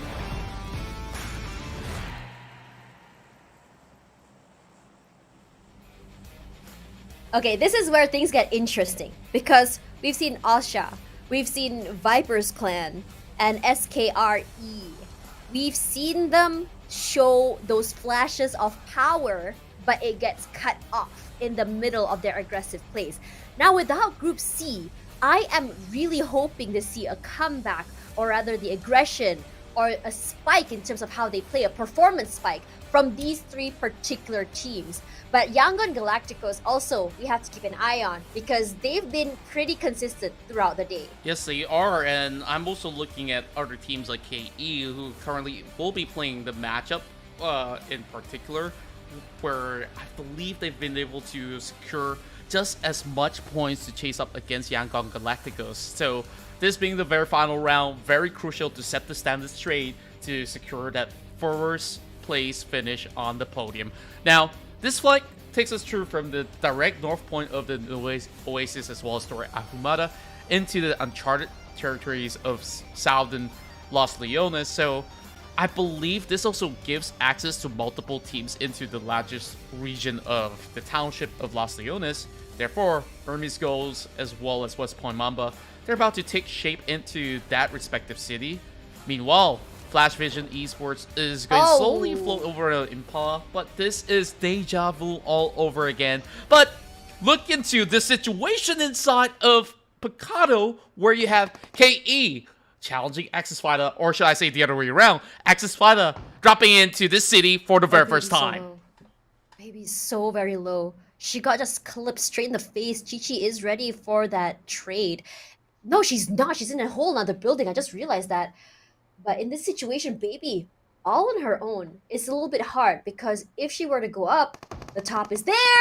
But it looks like Baby was ready for the trade. Baby gets him. What? Baby comes out on top, and no one puts Baby in the corner. It's crazy on how Baby keep finding all these first blood ratios, and I was keeping my eyes on her because the whole time it looked like she never had a weapon. I believe she might have actually just picked up that UMP, and then just turn it around. Snap! You're it. You're out of the game. One member gone from the side of KE, and I was hoping for this team to eventually chase up against Yango Galacticos, but this seemed to be too much of a surprise for him to handle. And am I seeing a crossbow for one of the members of Axis Fighter? I'm not too certain, but at least for Chi-Chi, I think she's already got her eyes locked onto Puff Puff. I think what's really interesting as well is the lack of information. Like, yeah, maybe the member of the team, I mean, they actually said like, oh, there's someone in here, and there's only one person. For KE, that lack of information did not allow them to push out and help their teammates, because what if there is a crossfire? This is an elevated area. This is an urban area with multiple floors. You have no clue where those players would be. Wow. You hear the gunshots. You have no clue where they are. Sprays come out. Nasty nearly brings down Boy Sean. And now Boy Sean is just running for his life. He wants to get that I would say that reset. And it's really important that Nasty chases him, but he doesn't know that he jumped out. He doesn't know that he's downstairs. This is not a great situation, but Sean does go down eventually. And Axis Fighter is just showing their experiences. They've played multiple seasons. Well, that's beautiful. Before, and they will get this pick due to that proactivity. All thanks to Baby, they have got this entire team activated, and they're just out there for blood, and even forcing members of the side of KE to retreat. And this is something that is unseen before. Now, the only place that KE can play off is from the office building, and that's basically a corner, but that allows them to at least get a little bit of that peek outside the window. I'm not too certain, though. I mean, when you have a 4 versus 2, how do you overcome these kind of situations? Because they can attack from all angles. Yeah, the isolation. If Axis is not careful, they can go down. But speaking of going down here, VE versus WPM. It's a one-on-one. Interesting. Wondering where the other members of the team are and what is going on. Scouting mission is what's happening perhaps, or maybe they just want to cover more areas to loot. Now, speaking about looting, Axis is chasing. They are chasing the heck out of KE, and KE are running for their lives. But if they want to run, they have to be really sneaky about it, because the guns that Axis has gotten right now are actually really good guns, especially from Baby. She got a really good gun that is great DPS and great in the CQC situations. Just sprays out. What? And Davan will be caught here. By few. On the outskirts. Wow, that is a very long range situation. And that's exactly why they weren't able to run out early. And now Wako and the other members of Power are going to try and pincer the other members here. Axis or KE, doesn't really matter to them. They just want a third party. And these guys of Power Esports, they are absolute vultures. They've been doing this time and time again, even in close combat, like just causing upsets throughout the course of the match. The Filipino representatives are doing so much. Wako! He fell down all by himself while Ame cleans up the final member of KE.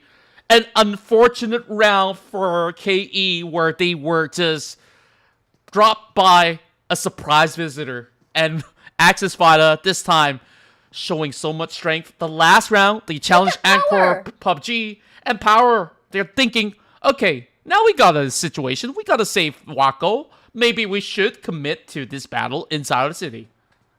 But look at Axis. They are so good. The reposition, but Nasty does get spotted out. CC as well. CC in trouble. Took damage. Not enough to knock him. I really gotta commend them for that very brave reposition, because they are very aware that Power has done these long-range picks. And in my opinion, perhaps playing closer to a terrain or a building would have been the best choice.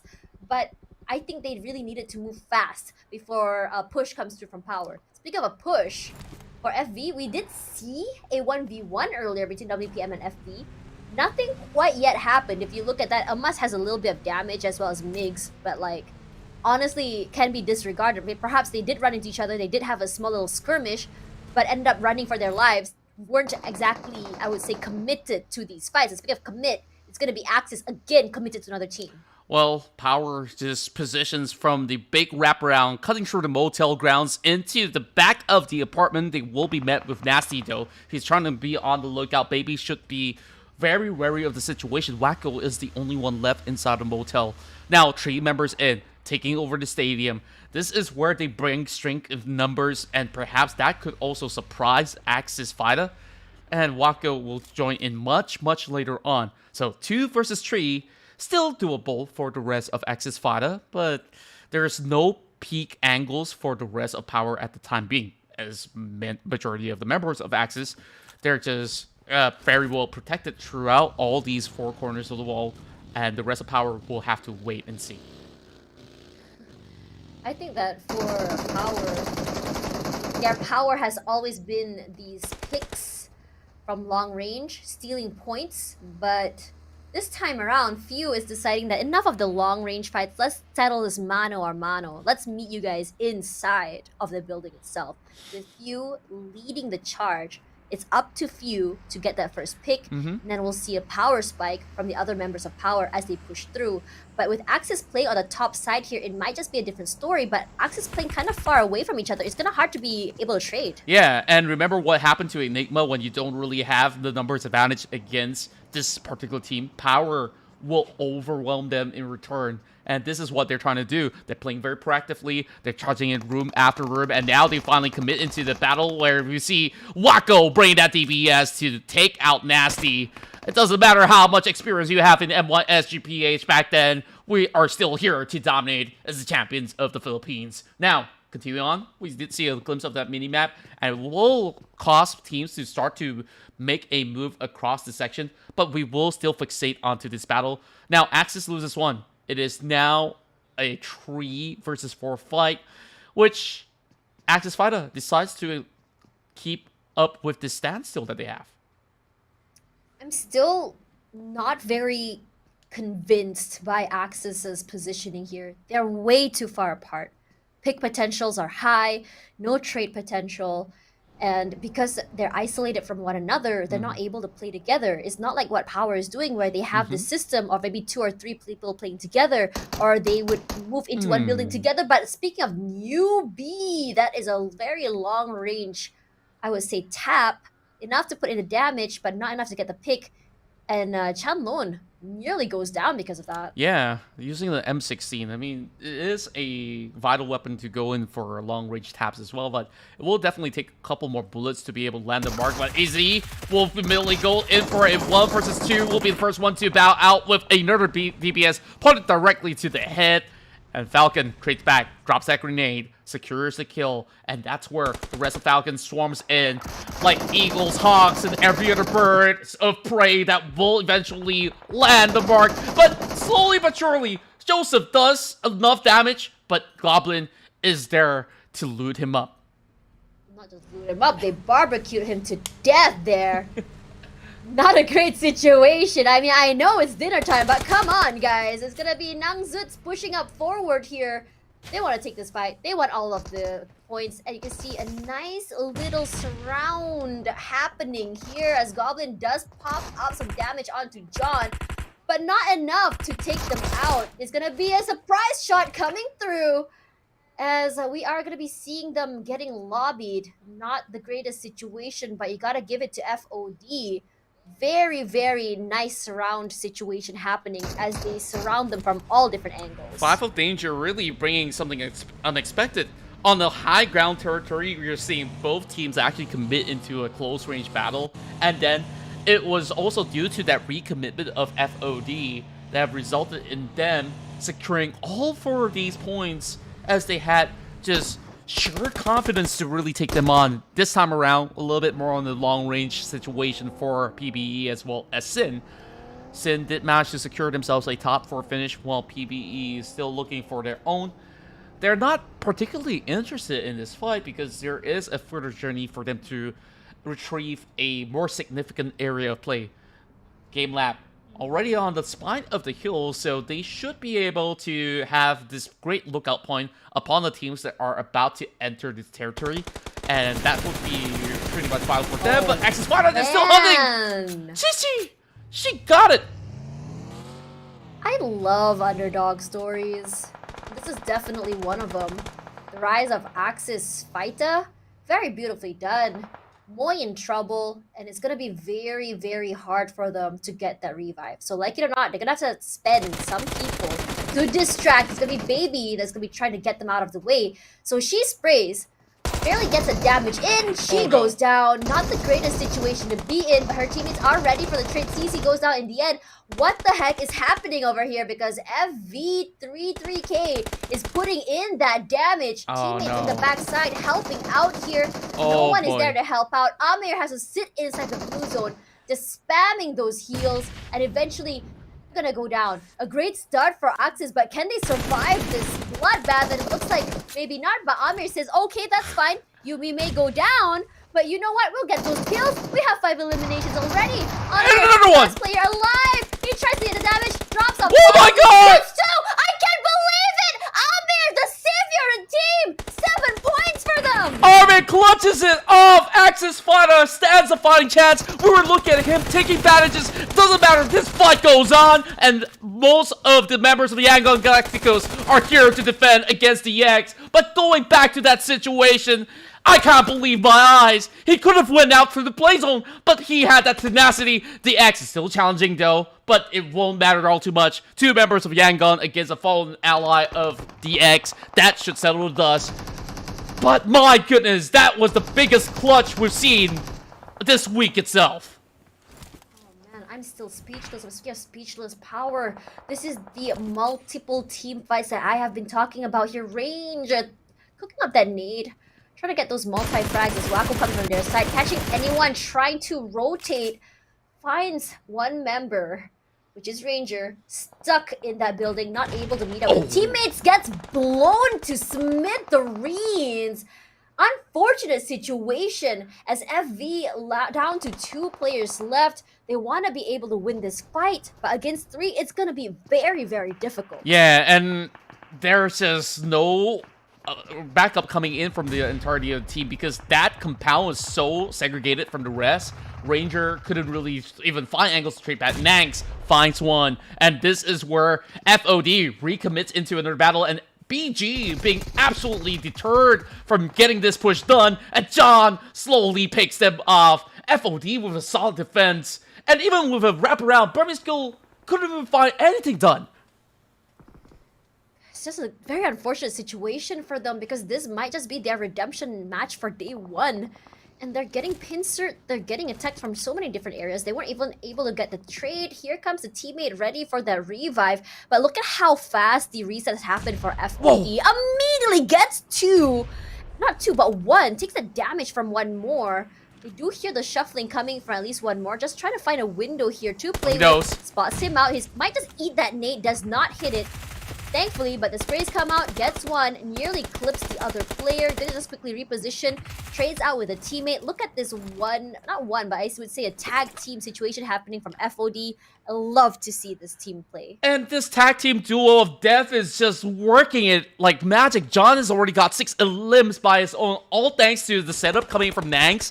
And he just went in for the cleanup, wear a rank hit, tries to go in for a pick. Power will lose few in return. Flash vision down to these 2 men, and it's still a lockdown situation. They could not really step out, and that's also because PBB is absolutely on their backs. Power Esports, though, they are trying to trade right back, and Effie just hopes that nobody swamps into the building. Power does get that revive, does get that reset situation going on. It has to buy some time before his teammate, the reposition, does come through. Hasn't been spotted out by any of the teams just yet. So at least there's still 2 players on their side. Not necessarily the worst situation. 3 did not notice range on the other side. And now we're on this sort of like Mexican standoff from these 3 teams with FVE and PB and Power inside of those buildings. We do see some nades thrown out. PBE does not want to push their luck. So PBE is in a situation where they need to hurry. They need to go aggressive because they need to take this fight to get into the circle. But the problem is these 2 teams are very unpredictable. You have no clue where exactly they're going to be. Yeah, and the rest of Power is just playing as gatekeepers right now. They could slowly wait as much as they want to. They're just guarding the edge of the zone, and eventually somebody got to show their hands. Eventually. Meanwhile, as for the rest of FOD, they really don't have to worry too much. They have ample spacing to be played out. Whereas, as for the members of GameLab, they will also have compound their own to hold on. So consider this a little bit of a standstill, but look at the suppressive shots coming out of the PBE. They kept power in check. Few still needing to heal up. I don't think they have much resources left in terms of aid. And look at the other quarter. My goodness. Once again, long-range shot, sharpshooters of Ozja as well as Viper in close proximity. In this situation, we've been seeing this Mexican standoff go for almost 5 minutes, and finally the first initiation happens to be Wako. That's gonna be clipped first. Look on the other side there, Viper's on the rise, finds a member of WPM, but Range...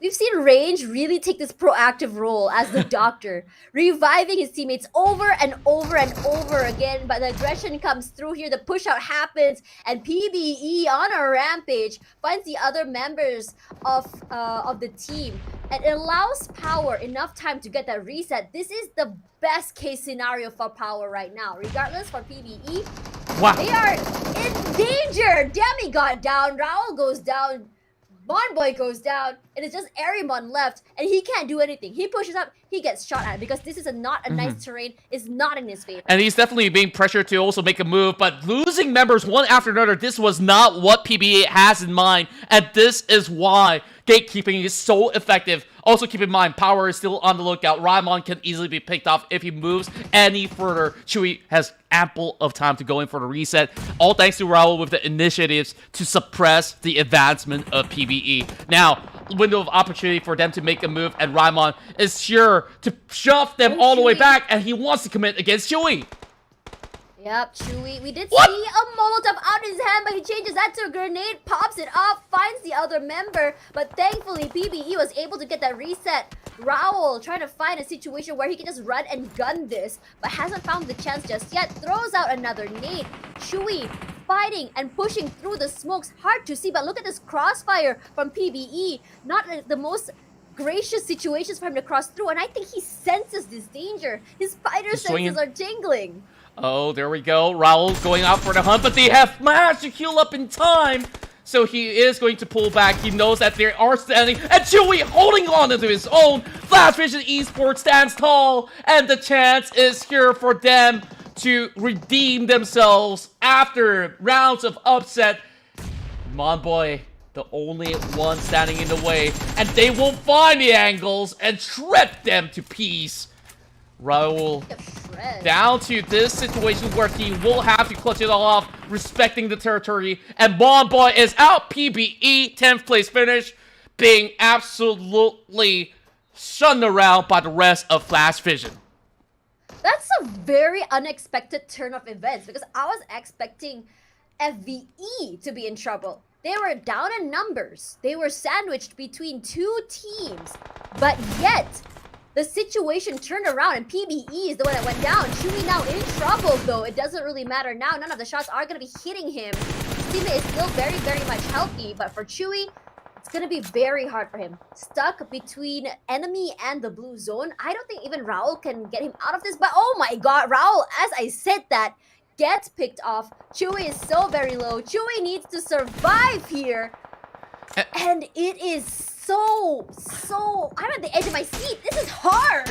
And West Point Mamba says, I want a piece of that pie. You guys have been making all that noise. As for Flash Vision, they absolutely forgot Power Esports was around. And Power, they never left. Perhaps they think, oh, we took long enough, so this team must have actually been on the move. But they've been waiting for those points to fall into the back. Few with those 3 points in his pocket. This is where we'll see where not. Can they basically pull all the weight in order to be able to make it to the top 4 at the very least? Whereas more things happen across the map, though the dust has settled for a little bit. They only have 25 seconds from here to make a move. We were just talking about shredding just now. If we looked at the Vipers, they were actually shredded by WPM, I believe. Sorry, Asia. Saw the aggression come through. They lost the fight, and this is honestly not the outcome I was expecting. But for Asia, for them didn't manage to do well in the last few matches, and they want to reclaim their throne for chicken dinner again. I think this is their, I would say, redemption arc. Or in their pocket this time. They're doing pretty well. And look at this terrain they're playing on. They don't have the circle, but it's enough for them to just really send those shots out, get those picks. And that's a target they really want. If they can eliminate Yangon Galacticos, eventually they'll be able to find their way into the top 1 position. But currently, as we speak, Newbie marching up alone, and he does find 2 knocks, or should I say 1 knock apiece on each respective team. We'll be able to take one out as Nangs comes in to save John, the main fragger of the team. And Nangs, just being his backbone, have been able to reap so much rewards. This team currently has 9 elimination points, but it's about to be stopped on their tracks with Newbies storming away. And Newbie, he is down on the ground. More members are coming away. Game Lab, they cannot afford this mistake though. Do they have enough? And they're slowly being whittled down. Kai, last man standing, can he survive?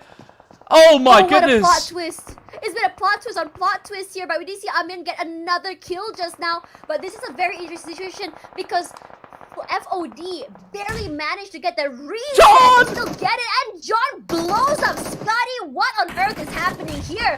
As Amin, the final member alive from Axis, is just doing the heavy lifting. He has 6 kills in his pocket right now, throws out another nade, is surrounded from all different areas, and he's literally yelling, if I'm going down, I'm bringing you guys down with me, like it or not. Throws out the sprays. He is one ballsy guy walking straight into the smokes, no information, nothing, and just spraying out. What the heck? This is a game of clutches, and we've seen plenty of it right now. Amir really has to pull off a miracle against the rest of Power. And now, with the blue zone setting in, there is a chance Amir can hold on. There's not much nades left. Power is low, but they will heal up. Now they're ready to push them on. And Amir, he's slowly being wrapped around. The pressure is on. The arrangement is being settled. And he's still present! Oh my goodness, Amir is a god! Amir now down to 1 versus 1. And he will not get the final blow, but he almost did it. The power of the Singaporean squad to stand tall till the very end. Secures the 7th place finish. Almost making into the top 5. Amir really making a statement play there for Axis. All on his own, really pulling out all the stops on the final match of the day. Now, WPM, we saw the damage come through from them. They are so separated with one another, but the firepower coming from them is insane. Michi all alone is throwing shots to SKR just now, and you can see that even though he's alone, he's not afraid to take these fights. He's not afraid to send those shots out because he knows that he can sort of like play mind games with them if he wants to. They have no information where the other members of WPM are. And the situation, you're sort of panicking, like, where are they? Where am I getting shot at? And Michi here changes his perspective to the member of Asia. Scary. Interesting loadout with the M2496 time scope as well. Camper is going to be able to find one out of SKR as they're all on the lower ground. And this is not the place to be at this current threshold. There is a lot of wiggle room as Vladriela is being a tough challenge to majority of the teams that are playing across this region of that northeast, or should I say southwest. So, with that in mind, at least they do have a little bit more room to protect themselves. Mewtwo almost getting blasted off. He knows that he couldn't really go in for a save. Camper putting so much suppression upon them. And this is where Rek really gotta save his own life for the time being. SKR will turtle in, and that is the end of Power as they ran out of resources and almost being taken out by that clutch play that Axis Fighter brought. Dang, in this situation, anything can happen, and today is definitely showing us that a sprays come through from Astro going toward Yangon Galacticos. As we see Cute Loki eating up all that damage. We did see Loki actually pick up a kill right before that as well. So he survives. He gets a kill. And he's going to be so smug about it. And overall, just look at 2 rounds in a row, right? Inside of Myanmar, West Point Mamba has been showing off every single picture-perfect rotations. And they also have great elevated control. And they're not giving much space to all those that are trying to climb upwards. So this is going to look pretty tough for the side of Austria as they are trying to squeeze their way into the central areas of the plains. And then now, Camper is being tagged out from down below. SKR Mewtwo, he finds him right under. This is a do or die moment for WPM. Want to come up on top. They have all the numbers in their favor. They have the high ground in their favor. They have half the map in their favor. Odds are in their favor. This is, I would say, the ideal win conditions for them. But yet, in this map, or this matchup today, over and over again, we're seeing these really interesting plot twists that has happened. And Asha, Camper, has been making so much noise, so much damage. He's been literally making so much impact for his team to the point that Michi had to give away that space. That's right, and it really boils down to the final fight, and we can't even determine who exactly can actually emerge to even challenge the rest of West Point Mamba right now. But I'm surprised at the tenacity of SKR. Even despite them having so little cover, they are still remaining with 2 members just by hugging at the tree. This is where Yangon Galacticos managed to secure their way into another top 5. And speaking of which, SKR eventually falters as they don't really have much more room to hide. John Doe, they are pushing forward all together alongside with Nangs. This deadly duo is at it, and they are the ones to shut down Yangon Galacticos. Man, Yangon Galacticos go down for eliminations, but FOD now in trouble. Michi with the sprays. 13 eliminations for the team. Regardless, it's one beautiful situation to be in. Asha 3 versus 4, down in numbers, but we know, oh no, as I was just speaking, Astro gets blown to smithereens. WPM doesn't seem like they want to push up just yet. They're still holding on to their situation because they have the prime area. They are in the high ground. They don't have to push up, and they know that eventually over time, Asha will have to push up towards them, but Michi, probably impatient, wants to go for the skills, wants to go for that KD. Federalis from the other side, Michi as well. They said, you know what? Screw it. We're gonna run forward. We're gonna go for the jump shots. We're gonna go for the sprays. They're just dancing from left to right. Federalis goes down. Eventually, Ranzer wins this. But this is the plot twist we were not expecting. But winner, chicken dinner. Going to WPM, nearly losing it to Asha. What a perfect round to end the night. We've seen so many clutch moments, and West Point Mamba finally brings home the chicken dinner back to the Philippines by the end of day 1. And we expect a lot more good things to come out of this team who has been able to thrive under pressure. And that situation in Ladriela, we saw so many teams vying for that chance, and they had the longest duel with Austria. So perhaps with all this information that they knew beforehand, they could basically wrap things around. And you just look at that sheer confidence on that final push. We've seen before, the X tried to do so. They held back. This team holds nothing in return, and they are fully rewarded. Man, this is one of the most intense matches we've seen today, where everyone was stepping up. Everyone was doing the hero plays. Now, despite the MVP here being mixed, WPM has had a really, really good, I would say, all-round team play. Everyone was pulling their weight. And if you see how they play here, it isn't together. It's very, very separated. But in that situation, they still are able to have that crossfires going around, still able to assist one another. And they are really, really, I would say, down for this really high-risk, high-reward plays. That has been the pattern for them today. And I don't think this, I would say, situation will be changing anytime soon. It's been working out in their favor. And I think that what's great about this team is the fact that they're able to commit to all the fights that they pick, and they still manage to come out on top. Because from beginning to end, how many fights have they been in, and how many times do we see them end up with 4 at the end of the game? Yeah, and also for the fact that they secured this chicken dinner without needing that many utilities, they just play high ground game all the time. Defended themselves, understanding the entirety of the sector of Ladriela through all these nukes and crannies and valleys to protect themselves well enough and then trade right back. And if there's any other MVP, you definitely got to give it to Amir, but these are the teams that definitely made it to the top 4. Yangon Galacticos have been able to hold on despite the pressure coming in from Asia to chase up upon them. But Cambodia as well as Myanmar today have shown so much strength, and this is just the beginning of it. So we also start to see the rise of teams hailing from the Philippines, and then FOD definitely had a lot of clutch factors, and there's so many clutches. Speaking of which, like, we started off with FVE. Flash Vision was absolutely outnumbered, and they definitely clutched the situation by taking out the entirety of PvE. Then comes this situation at the very end where FOD, they fought tooth and nail to secure their top 4, and then to the moment of the chicken dinner, OJS played well, but not as good as West Point Mamba in terms of how they control the ending. I think also West Point Mamba had the, power in numbers, if you may. 22, our lucky number of the night. Only one map going to 18. This is a very interesting situation. The Mercury Retrograde is very strong today. Okay, I'm just playing around here. But coming down to that, FOD coming up on top this time with 18. I have to say, we're seeing all these teams really starting to show the colors. We're starting to see that consistency and which teams will end up on top.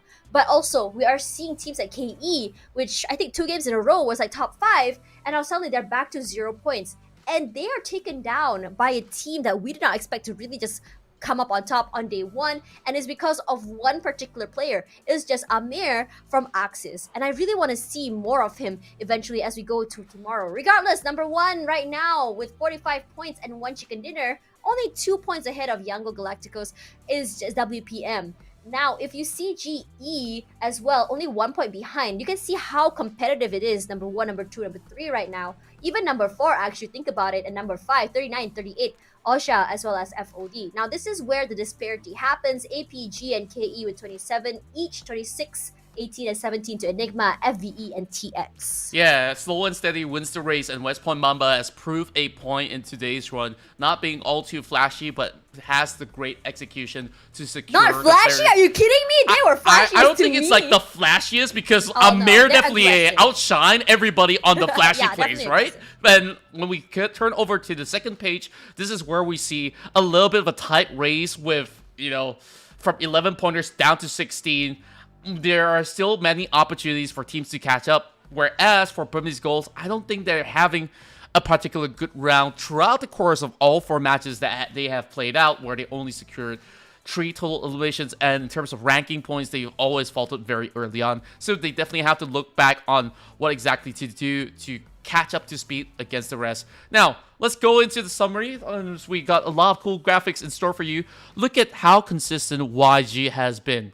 They have not only the highest elimination points today, they are being matched by FOD, whereas they are also offering high damage numbers, high survival time, and every single round they have always been in the top 5. So same could be said about FOD, but of course the different departments.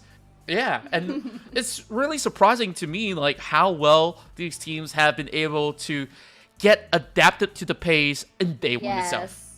It's not just about adaptation, right? It's about like how they're able to survive day 1 and how much they've learned in day 1. And this is where things get interesting, because on day 2, you have a little bit of time before the match tomorrow.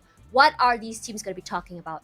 What are their coaches are going to be saying? What did their analysts find from these matches? And what can they do to counter these plays from the other teams? Which teams are they going to really watch out for? Now, speaking of that, the MVP race currently going between 2 members of WPM. It's Migs and Michi. And honestly, not surprised, because these 2 players have been doing a really, really good tag team situation. They've been working together. Eliminations are close. But we can't also forget about Pov and Marne from KE and YG. They've also been very consistent as well. But I have to say, WPM, the biggest, well, I wouldn't say like you said, not the flashiest, but I would say the biggest impact today, because everywhere you go, you can see the rotations are very long, because they are actively snaking around, looking for kills, looking to farm those points. I think they already had a mission in mind. Their mission is to get as many points as they can and survive for as long as they can as well. That's right. Right now, the Philippines will be the one sitting on top with the representation of WPM. Who have been able to thrive with all these great long-range battles, and majority of these points actually came from Myanmar itself. And I do look forward to tomorrow's Myanmar rounds to see if there's going to be a power shift in between certain teams out there, and Popov being the leader of the pack for KE. Things have been looking pretty good for them until they were invaded by Axis Fighter, and then when you look at the fight that Axis Fighter offered, you definitely know that they deserve to stay in longer, to just witness Amir doing his thing. So with that in mind, of course, that is all that we had for our final round. And of course, you return to us, Tash Bunny as well as Contra, to slowly digest. You know, day one has been amazing. This is amazing. This is what we actually expected out of the Southeast Asia wildcards, where, you know, they have been the diamond in the rough for many seasons, and finally they have this long-running league to prove themselves with a hefty amount of prize pool. And I think this is just the start of something magnificent. And with that in mind, more clutch plays will be happening tomorrow, Tash. So I guess we'll take our time to predict who's gonna be the top winners tomorrow. It's really hard to predict because, as I said before, this is where we really have to figure out what exactly they're thinking, and I'm really looking forward to this because this is a very different way of playing compared to the leagues that we've seen, the elite leagues, because it's very aggressive, it's very different, the adaptation is different, and I love seeing these different plays from so many different regions. Yep, I believe that's all that we do have for now. My name is Contra. Here alongside me is Tash Bunny to be your casters of the evening. And thank you for joining in. Make sure you follow us on our social media, on PUBG Mobile Esports, and everywhere else in between. And for now, we bid you good night, and we'll see you guys same time, same place. Till then, catch you around.